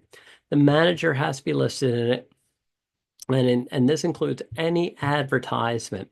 That includes logos and obituaries. And I have an example. I'll get to that in a second. That's something you see more in South Jersey, and you don't even see it as much anymore. This is something maybe 15 years ago you saw it a lot. The Courier Post, it was constantly in the Courier Post. But I'll explain that in a second. But if you have a novelty item, which is a very small, like let's say it's a pen. My uncle used to take golf tees, and it was a Bud Funeral Home on it, and he would just and take them and throw them out on. I don't golf, on the, what do you call it, the tee box or wherever you tee off or whatever, and he would throw them all over the place there. But that's a small enough thing where you just need to have the two lines. You need to have the name of the funeral home and the township where it's located, right? Other than that, if it is an advertisement, you need to have the if it is a full advertisement, you need to have the full name of the funeral home as registered with the state. You need to have the address, you need a telephone number, you need to have the manager name and the license number all in there, right? Um, Testimonials. If you have somebody doing a testimonial, they actually have to have used the funeral home. Years ago, I remember joking with a class that if Nick Foles was, at the time Nick Foles was the quarterback for the Eagles, this was back in like 2014, and a student who was a real hardcore New England fan was like, "Yeah, Nick Foles, blah blah blah, and whatever." Tom Brady, and after Nick Foles beat Tom Brady in the Super Bowl, I actually looked him up and emailed him about it just because I got such a kick out of the fact that Nick Foles had beat Tom Brady in the Super Bowl. But you can't just hire Nick Foles and go, "Hey, yeah, say our funeral home's great." No, if he uses the funeral home, yeah, you can, great, wonderful. You can have him come in and do whatever. Jalen Hurts or Patrick Mahomes or whomever, right? You can have any of them, but they have to have used the funeral home, right? Price reductions. This is a weird one. If you advertise a price reduction, the price cannot have been different for it, you can't have changed the price within 30 days. And let me pull up another screen to explain this. This is another one of those weird ones.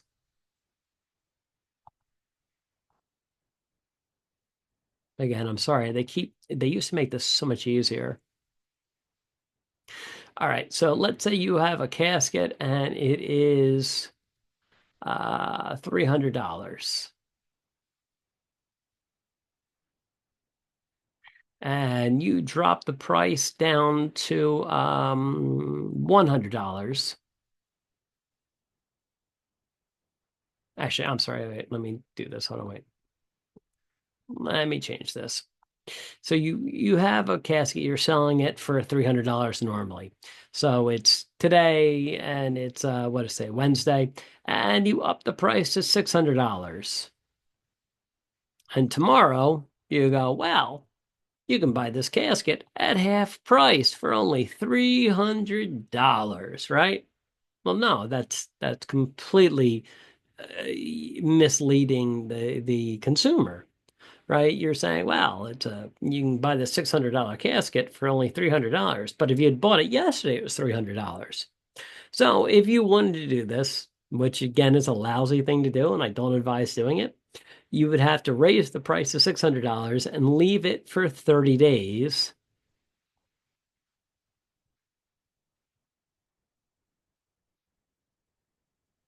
Jeez, that's a Y, a lousy Y. But anyway, you'd have to have it at $600 for 30 days, and then you can advertise it as half off if you want to drop it down to $300.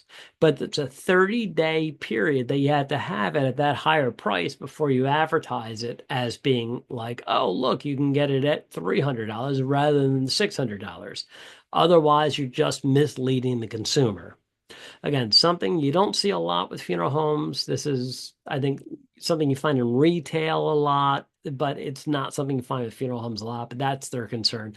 They go, okay, if you are going to change the price of the casket and then offer it as half off, it has to be at the higher price for at least 30 days beforehand. Something you don't see a lot, but they include it anyhow, just to go overkill.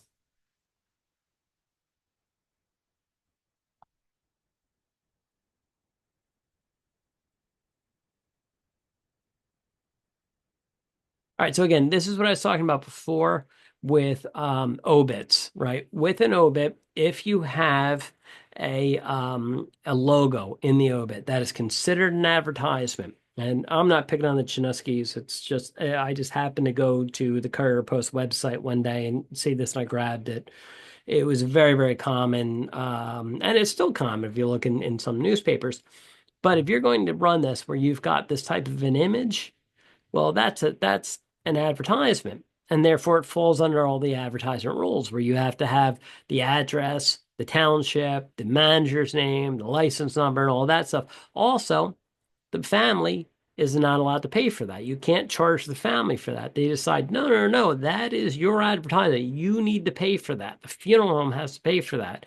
And when this was popular, and it still happens sometimes, but funeral homes will get two bills from the newspaper. The bill for whatever the obit was. John Smith died on whatever date, and here's what the services are, and bop, bop, bop, bop, bop, bop, bop. And that goes to the family, and then the advertisement portion of it, which is what the funeral home has to pay for. Now, if you just run an obit and it's just writing, and it's the funeral will be at Brand X Funeral Home, which is at 321 Main Street from 7 to 9 p.m. and 9 to 10 with the service or whatever, you don't have to. It doesn't fall under this rule. It just falls under this rule if you have some sort of an image accompanying it. If it's just part of the print of the obit saying the services will be at Brand X Funeral Home, that's perfectly fine. You don't have to include the manager's name and everything else that's required in an advertisement. But if you have that image that goes along with it, then it becomes an advertisement, and you have to pay for it, and you have to include everything that is in that would normally be included in any other advertisement that you ran. Advertising includes, again, aerial displays. I've never been down on Wildwood or something and seen like a plane fly by with like Brand X Funeral Home, whatever. But if so, that would be included. Circulars, handbills, flyers, letters, any or other similar item, document, publication, or device used to communicate to the general public or to a specific group, right? Anything that you give out to somebody, if you walk in, you've just got a handout with the funeral home's name on it, and here's why you should use us. We're a beautiful facility, and we've been in the community for 80 years, and whatever. It's fine, but it is an advertisement, and therefore it falls under the regulations of advertisements. New in 2019, all advertisement regulations extend to funeral home website and social media. And I was just going through this with the class earlier today. I was going through this with my internship class, and we went to their funeral home websites, and three of them had them. They didn't have everything they needed, and I wasn't running out calling the state board. I was saying go talk to the your preceptor and tell like you need to have the manager's name and license number, whatever it was that was missing. But if the funeral home has a Facebook page or Instagram, I don't really understand how Instagram works, or I don't know, TikTok or whatever, right? Twitter or X or whatever it's called today. It falls under the regulations for advertisers where you have to have all of that information apparent and available to the consumer. Which again makes sense. I think it just makes sense. Now, fines. They will most likely not ask you about, like, well, if you did this, what would the fine be? But ultimately, the highest fines you can get popped for, if you absolutely do the worst possible thing ever, the highest fine they can give you for a first offense on something is $10,000. If you do that a second time, they can fine you up to $20,000 on it. Now, there are a number of things in the regulations that go, well, here's the standard. If you forget to put the manager's name in, they may pop you $300 or something like that. They may ask you that, but I kind of think it's unlikely. That's me guessing at that. But again, the highest they can charge you is $10,000 for the first offense and $20,000 for the second offense. Meaning they show up at the funeral home and you've got some body in the garage, unembalmed, that's been there for 3 months. I don't know why you would, but let's say that happened. Yeah, they could fine you up to $10,000 on that. And then if you did it a second time, up to $20,000. Interment, the depth of burial, you need to know this. And the depth of burial, like I said, I'm not looking at my notes, but off the top of my head, I can tell you it's 4 feet if you're not buried in a vault. If you're buried in a vault, it doesn't matter. You can have a eighth of an inch of dirt on top of it, it's perfectly fine. If you have a casket that is not vaulted in any way, you have to have at least 4 feet of earth on top of it. And the way I remember that is if you think of 6 feet under, right? Not that a casket is necessarily 2 feet high, but if the top were 4 feet, the bottom would be around 6 feet, right? So that's the way I've always remembered it. Temporary burial. If you bury somebody and it's a temporary situation because you're waiting for a mausoleum to be built, you can put on the on the permit that it is a temporary burial. And when that mausoleum is built, you can just move the decedent. You don't need to get a disinterment permit. It's not required, and you have up to 4 years to do that, right? So you bury somebody, and 3.5 years later, that mausoleum is finished. You don't need to get a disinterment permit. You can just disinter them and move them into the mausoleum. It's fine. If it's going to be more than 4 years, yeah, you would have to get the disinterment permit. And if it was not marked initially as a temporary burial, and the family comes to you 2 years later and they go, well, they just built this beautiful mausoleum. We'd like to move them, even although it's in the same cemetery, you need to get a disinterment permit. Multiple burials, right? So both in the grave and in the casket, right? So if you're talking about multiple burials, perfectly fine, perfectly legal in New Jersey. If you're going to bury more than one person in a casket, that is also legal. And here's the only difference as far as getting permission. Permission for burying somebody, if you know the way that it breaks down as far as the next of kin is concerned, it would go spouse, majority of adult children, parents, siblings, and then it goes further down the line as far as level of relationship to the person. The The only thing they tack on with multiple burials in the same casket, you're going to put 2 people in the same casket at the top of the list before even the next of kin is the decedent. And the idea is this. Let's say that a woman's giving birth and she's dying while she's doing it. And she can reach out to her husband or her partner or whatever, right? And say, I'm not going to make it through this. I don't know if the child's going to make it through either. If we both die, I want to be buried with my baby. That's perfectly fine. That's legal. That is, you're allowed to do that, right? So that's the only time that actually the decedent is allowed to make that decision. Because normally the decedent, once you're dead, it doesn't matter. But as far as multiple burials in the same casket, they allow for that decedent to make that decision prior to them dying. So it's a weird one, not one you're going to see a lot, hopefully.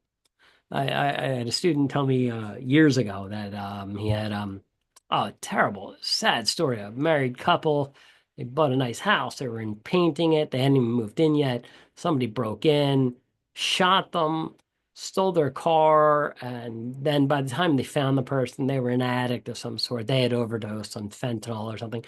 What an awful, terrible story. And they were only in their 20s, and they decided they would be buried together. And so other than that, I've never heard of people being buried together outside of a mother and child that I saw one time that both the mother and child died during birth, but not something you see a lot of, thank God. Now, disinterment with multiple death burials. So if you go out and you've got a double burial, right? You've got the top one and the bottom one. And you need to get you need to get permission from everybody. Let's say you're getting the person here. They're at the lower level and somebody's been buried on top of them. You need to get permission from everybody here, but you also need to get permission everybody above them, right? And that includes the next of kin being, let's say there's a spouse. That also includes all adult children. So it's a weird thing, and I don't know why New Jersey's laws are written this way, wherein if somebody dies and there's a wife, the wife has 100% control, right? Now they're buried. Now, if they're going to be disinterred and reinterred somewhere else, Well, now the children have just as much say as the spouse does. Why? I don't know.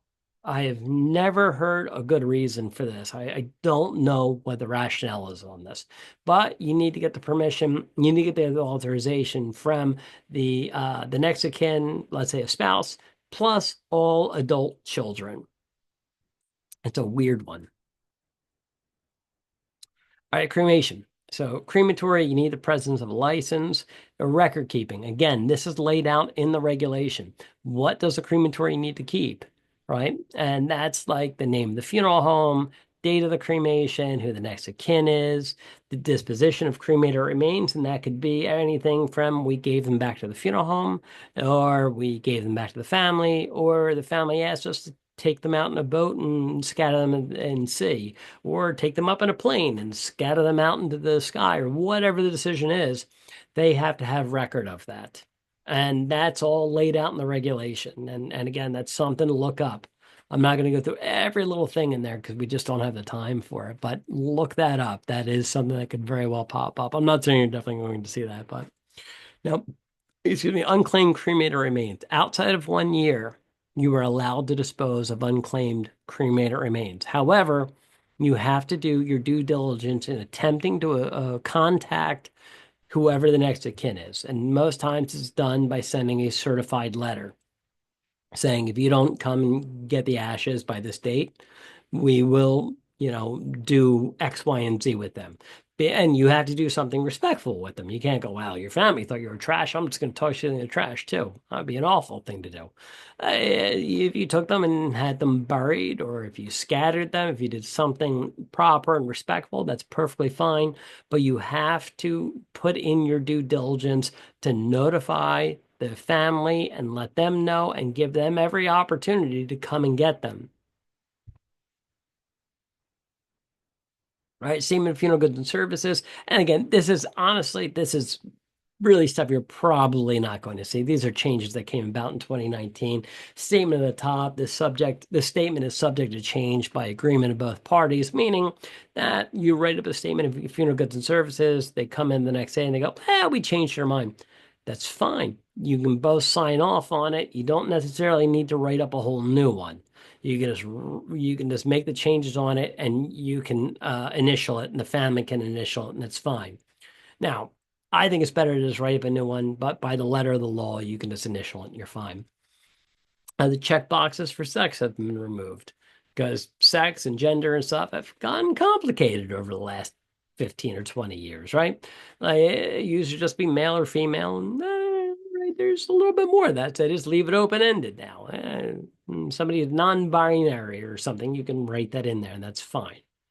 The sanitary care without embalming has changed to other prep of body. I doubt you're going to see questions about this. I'm just including it because they changed it all, and there's a chance it could pop up.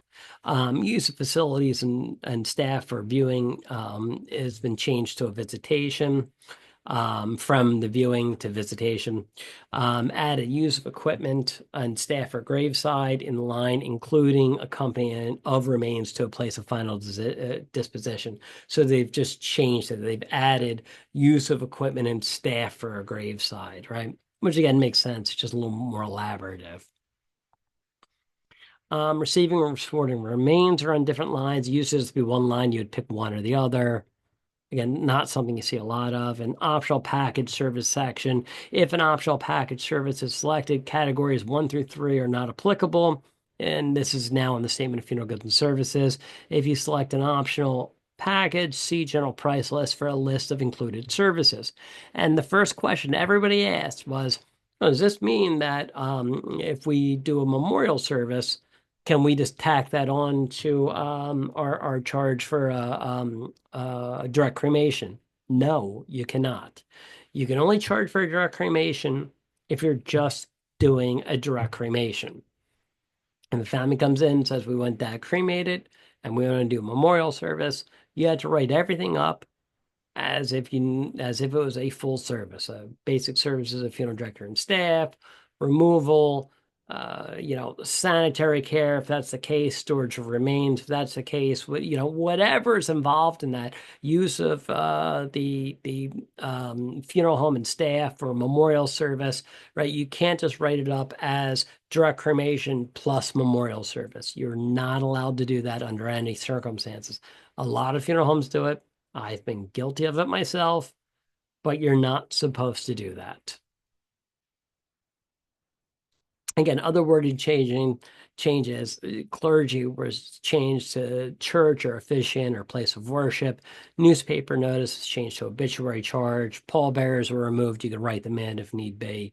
And price reduction removed, but it can be written in. And again, if you're doing a package, that's where there's a blank line there. You would write price reduction in there.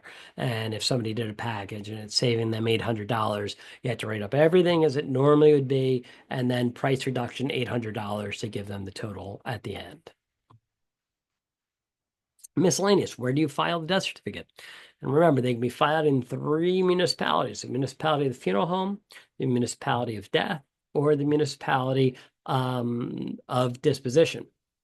Now, ultimately, that death certificate will end up in municipality of death. That is ultimately where it will reside. How long will it take for our test? I'm sorry. Can you repeat that again? I'm sorry. Um, uh, Again, what did you need? Where to file the death certificate? Yes, I got the municipality of death, municipality of the funeral home, and what was the third one? Municipality of disposition. All right, thank you. So as far as how long it'll take to get the results, I don't know. It used to be, like I said, when they were doing it at Mercer, they would run them through the machine and then they would send them to Cindy that day. Normally, I could get the results and then I would just call and tell somebody if they failed it. And if you didn't hear from me, it meant that you passed it. I don't know how long it'll take now. This is new. They changed it. They didn't tell me they were changing it. I do not know. My guess would be 1 to 3 weeks, but I don't know. Ashley, you're saying about 3 weeks. The letter said 2 weeks, yeah, but we don't know. They're saying that. All right, I hope it is 2 weeks, but I wouldn't, if it's 15 days, don't lose sleep over it, all right? The cost of the permit, $5. Renting a funeral home to another. Remember, as a funeral director, you can't rent another funeral home. A funeral home can rent another funeral home, but you cannot just rent another funeral home. And this goes back to the idea, like we bought a funeral home and there was a funeral director that worked there and I wanted to strangle him at the time. And we're very good friends now. But he was very upset that he didn't buy the funeral home and he began running ads in the local paper saying, "Oh, just call me. Here's my cell phone number." And his idea was, well, I'll just rent a funeral home locally. You're not allowed to do that. And even with that, we didn't call the state board. I called him up and said, like, you can't, come on, man. He was like, all right, man, whatever. Anyway, at the time I wanted to strangle the guy, but we've become really good friends over the years. And again, I always point out, don't burn any bridges in this line of work. As mad as I was at that funeral director, I really do think the world of him today. So you never know. If you're ticked off at somebody in the business one day, don't burn a bridge, man. Just wait. It's one of those deals. You could hate somebody today and love them tomorrow. You never know. So again, it's a funeral home that rents another funeral home. It has to be done by the owner or the manager, right? And you're supposed to get special permission to do so. Again, this is always done wrong. Most funeral homes do not do this. You're supposed to request special permission from the state board before the rental is done. You're supposed to give them a reason for why it's happening. Our funeral home collapsed and we need to rent our competitor. And you're only allowed to rent another funeral home a certain amount of times, right? And you're only allowed to use a private building as a funeral home a certain amount of times. If it's a private building, it's 3 times a year you can use it. If it's a place of worship, you're allowed to use it as many times as you want. Think about how many times you may go into a certain church per year. But if a family goes, well, we want to have a funeral here at the house, fine, you're allowed to do that. But if you're going to do that more than 3 times in a year, the state's going to go like, why? If you're going to use it that often as a funeral home, why is it not a funeral home? And again, if it's just a situation where, okay, there were just a lot of deaths in this family this year, they'll normally go, okay, that's fine. But outside of 3 times a year, you need to get special permission to do so. What about mausoleum or cemetery grounds? Again, that's as many times as you want because it's considered a point of final disposition, so it's perfectly fine. You could go there every day, and the same is true of places of worship, public buildings in like when Jimmy Carter died, or President Reagan, or whomever, Rosa Parks, for example, she was laid out in the rotunda, as was Reagan. I think Carter was as well. You can use a public building like that as many times in a year as you would like, because you never know how many public figures are going to die within a year. A church is fine, and also a fraternal organization is fine. If you go to a Masonic hall or a Knights of Columbus hall or something like that, you can use that as many times as you want. That's perfectly fine. It's just a private residence is really where they care, right? Now, a receiving vault. You're never going to. When I first saw this paperwork when I first saw the regulations regarding a receiving vault, I was like, "What the hell is a receiving vault?" A receiving vault is if you can't bury somebody, it's January, it's this cold, and the ground is frozen, and you have to wait until April or something like that. You would put the body into a receiving vault and at the cemetery. Now, in New Jersey, you cannot have an unembalmed body in a receiving vault for more than 48 hours unless it is designed to stop the exhaust of noxious fumes or it is more than 5 feet below ground. An embalmed body you can keep there as long as you want. But if it is an unembalmed body, and again, this is something you will never deal with in your career, right? But it is what it is.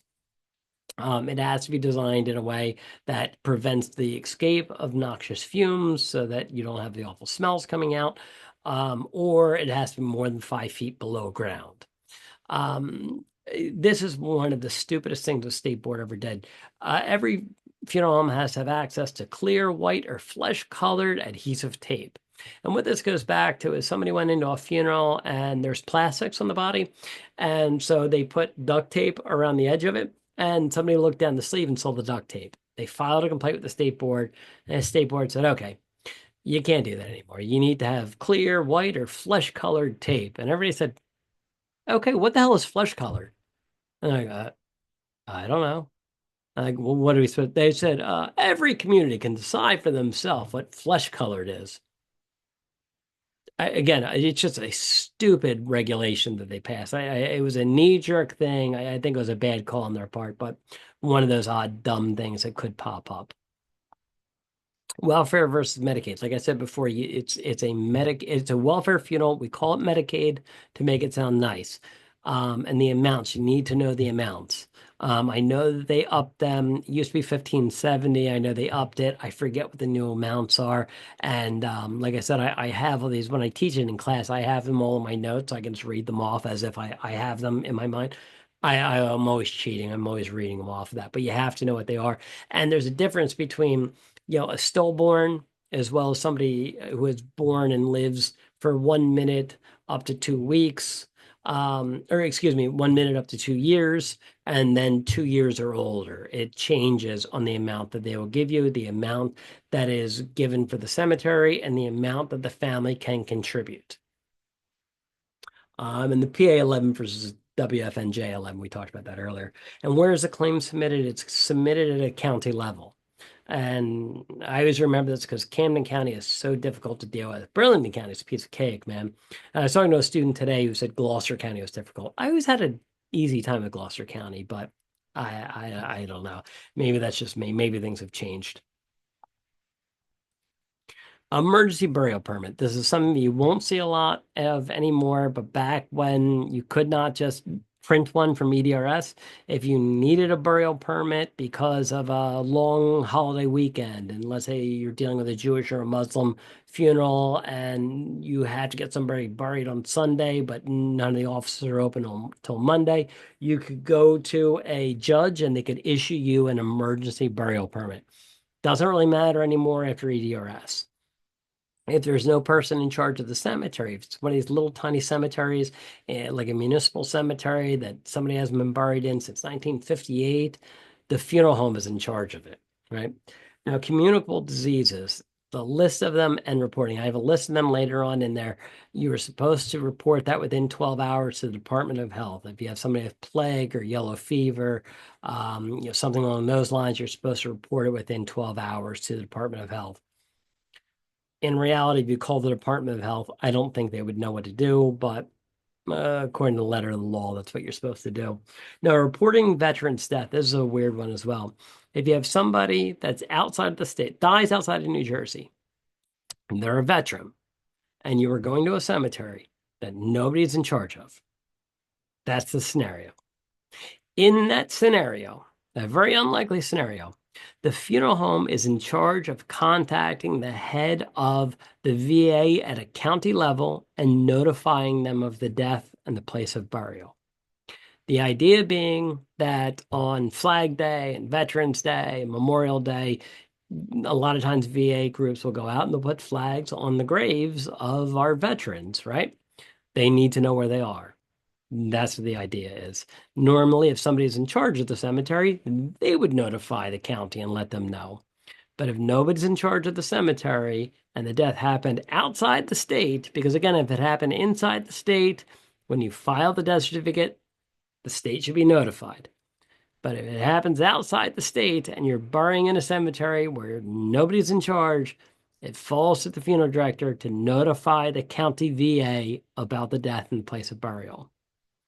Again, something you will never deal with, most likely in your career, but they could very well ask you a question about it. ED or asked, it is what it is. Burial at sea, I'm not going to get into that, but that's all laid out in the book. What do you have to do? How much ballast is needed? How many holes do you have to drill into the casket? How far do you need to go out to sea?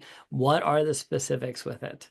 And again, if you went to a different school, I'm sorry, but if you went to Mercer, it would be either in the supplement or in the book from 203 from Funeral Service Principles, which again, every school has the same books. I forget the title of that particular book, but it is all laid out there. They could very well ask for that.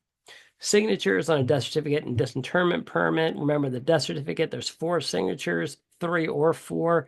The funeral director, the registrar, the certifier, and the pronouncer. Certifier and the pronouncer might be the same person. The doctor comes in, says, okay, time of death is 3:58 p.m. and the cause of death is X, Y, and Z. They did both, right? So that would be 3 signatures.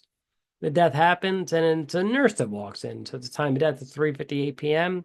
They sign off on it, time of death. They certify the time of death, or excuse me, they pronounce the time of death. The doctor comes in, they certify the cause of death. You would then have 4 signatures. A disinterment permit requires 7 signatures, right?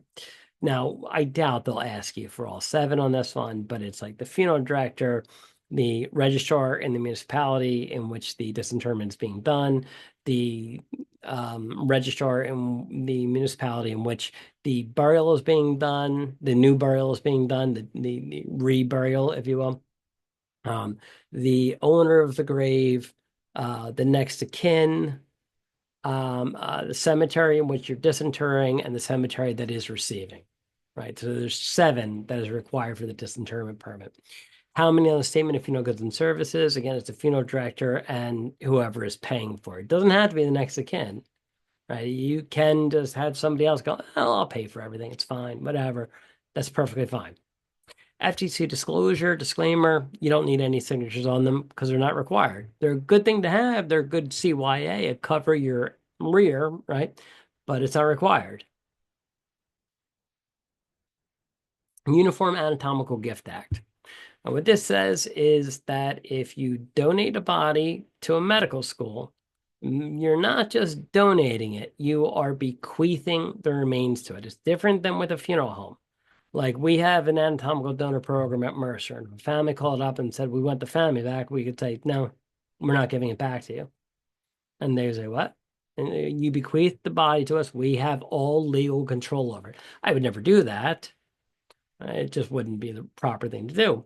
But they do this because, like, if you like, we have a table at Mercer where it has 7 or 8 cadavers in it, and there's a process involved that takes like 8 months, where they'll take a body and they freeze it and they shave off like a millimeter, and they put that and digitize it. Then they do another and another and another and another, and it takes like 6 months to do. They can't be halfway through this body creating this digital version of it, have a family call up and go, well, we want to do a viewing. No, I'm sorry. You're stuck at this point, right? So that's the point of the universal, yeah, I'm sorry, excuse me, Universal Anatomical Gift Act, or one of the points of it. Victims of crime compensation, how much does that pay? And that recently went up. Medical waste. Remember that idea that medical waste you have a responsibility for from cradle to grave, meaning that you do everything right. You have your medical waste containers, all that good stuff, and you do everything right. But the company that you use, the driver stops and has a 3 martini lunch and then crashes, and all that medical waste spills onto the playground at a school. You're still held liable for that, right? Because why didn't you pick a better company? You have a cradle to grave responsibility on that. So even if somebody else screws up, they can still come after the funeral home on it.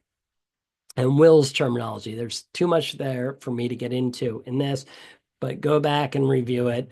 Who would be the executor versus the executrix versus the administrator versus the administratrix. I can never say that word properly, right? And there's a couple of other things that go along with that. But again, know what goes into that. Now, prohibited embalming compounds. I think this is so dumb because, again, we're not making embalming fluid. Arsenic, lead, mercury, zinc, silver, antimony, chloral, any poisonous alkaloid. And then the statute includes copper and cyanogen. If you start making embalming fluid, you can't have any of that in there. I don't know why they include this in the reg, but they do. The reg and the statute, excuse me. And finally, the diseases that you need to notify the Department of Health within 12 hours if you have a body with smallpox, cholera, yellow fever, typhus fever, or plague. You have to notify the Department of Health within 12 hours if you have a body with this. I had a student years ago who said, oh, yeah, we just had a body with cholera. I was like, did you notify anyone? They're like, no. I was like, all right. It's one of those deals. You probably won't see this in your career, but it's in the book, so you need to know it. Good. And that's the end of it. That took longer than I thought it would. But that's all right. Questions, comments, concerns, anything from? Hi, Michael. I sadly had to keep working and joined a bit over an hour late. I don't know if a recording is available after this. It is. And if you just go to our, I'm going to post it. It's probably going to take it about an hour and a half to process. But if you go to our YouTube page, let me find it on.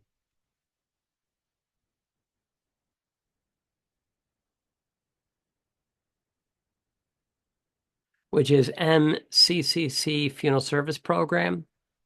You'll find it there. And you'll also find the previous ones. Like these are one of the very few things that I make public. Everything else I make private, just so if you're in a class and you ask a question, it's not just out there on the interwebs for people to see. But I am going to put this up along with a link to the notes that we covered. So that should be up, like I said, within 2 hours or so. I'd say it should be somewhere in that ballpark. It'll just take it a while for it to process because I have to wait for it to process on my computer, and then I put it onto YouTube, and then YouTube should process it, I would say, within 15, 20 minutes or so, if it even takes that long. But it just takes a while for Zoom to process it onto my computer. Okay, thank you very much. Sure. Any other questions? All right, good. All right, guys. So remember, the um, the test again is up in Newark. If you're at the 9 o'clock, try and get there by 8:30. I'd say by 8:15 to play it safe. If you're at the 11 o'clock, I'd say to get there by 10:15, 10:30 at the latest. You don't want to mess around, especially in Newark, because the parking is crappy and I don't want anybody to miss this test. All right. Now, when you're looking over anything, my email address is dailym@mccc.edu. Passing score is 70. Um, and if you have questions while you're going over it, feel free to reach out to me. It's more than happy to answer questions or anything like that. But again, just make sure to go to the state board's website, get the regulations, get the statutes, look over them, and look over these notes. Again, it's not exhaustive at all on my part. I don't have all of the answers because I don't know what goes on to that test. Even when they were giving it at Mercer, they did not show it to me. I don't know what's on it. I can guess. I can guess based on what's in the regulations. But again, if you have questions, reach out, and I wish you all the best. I don't care where you went to school, if you went to McAllister or Eastwick or Pims or Northampton. I don't care. Let me know how you did. And if I hear anything from Cindy in the meantime, I'll let you know as soon as I hear. But like I said, it's one of the seals. I wish you guys all the best. And if there's anything else I can do or any of the other faculty at Mercer, please feel free to reach out to us. Thank you, Michael, for taking the time out to share Yeah. the. More than happy to. All right, thank you, Professor Daly. I appreciate you as always. Hey, you got it, Ashley. I'm rooting for everybody but you, Ashley. Thank you. It's Thanks. because Thank I'm you a so Daly. much. Daily. Thank you for the review. Hey, you got it. you. Is the exam it's written?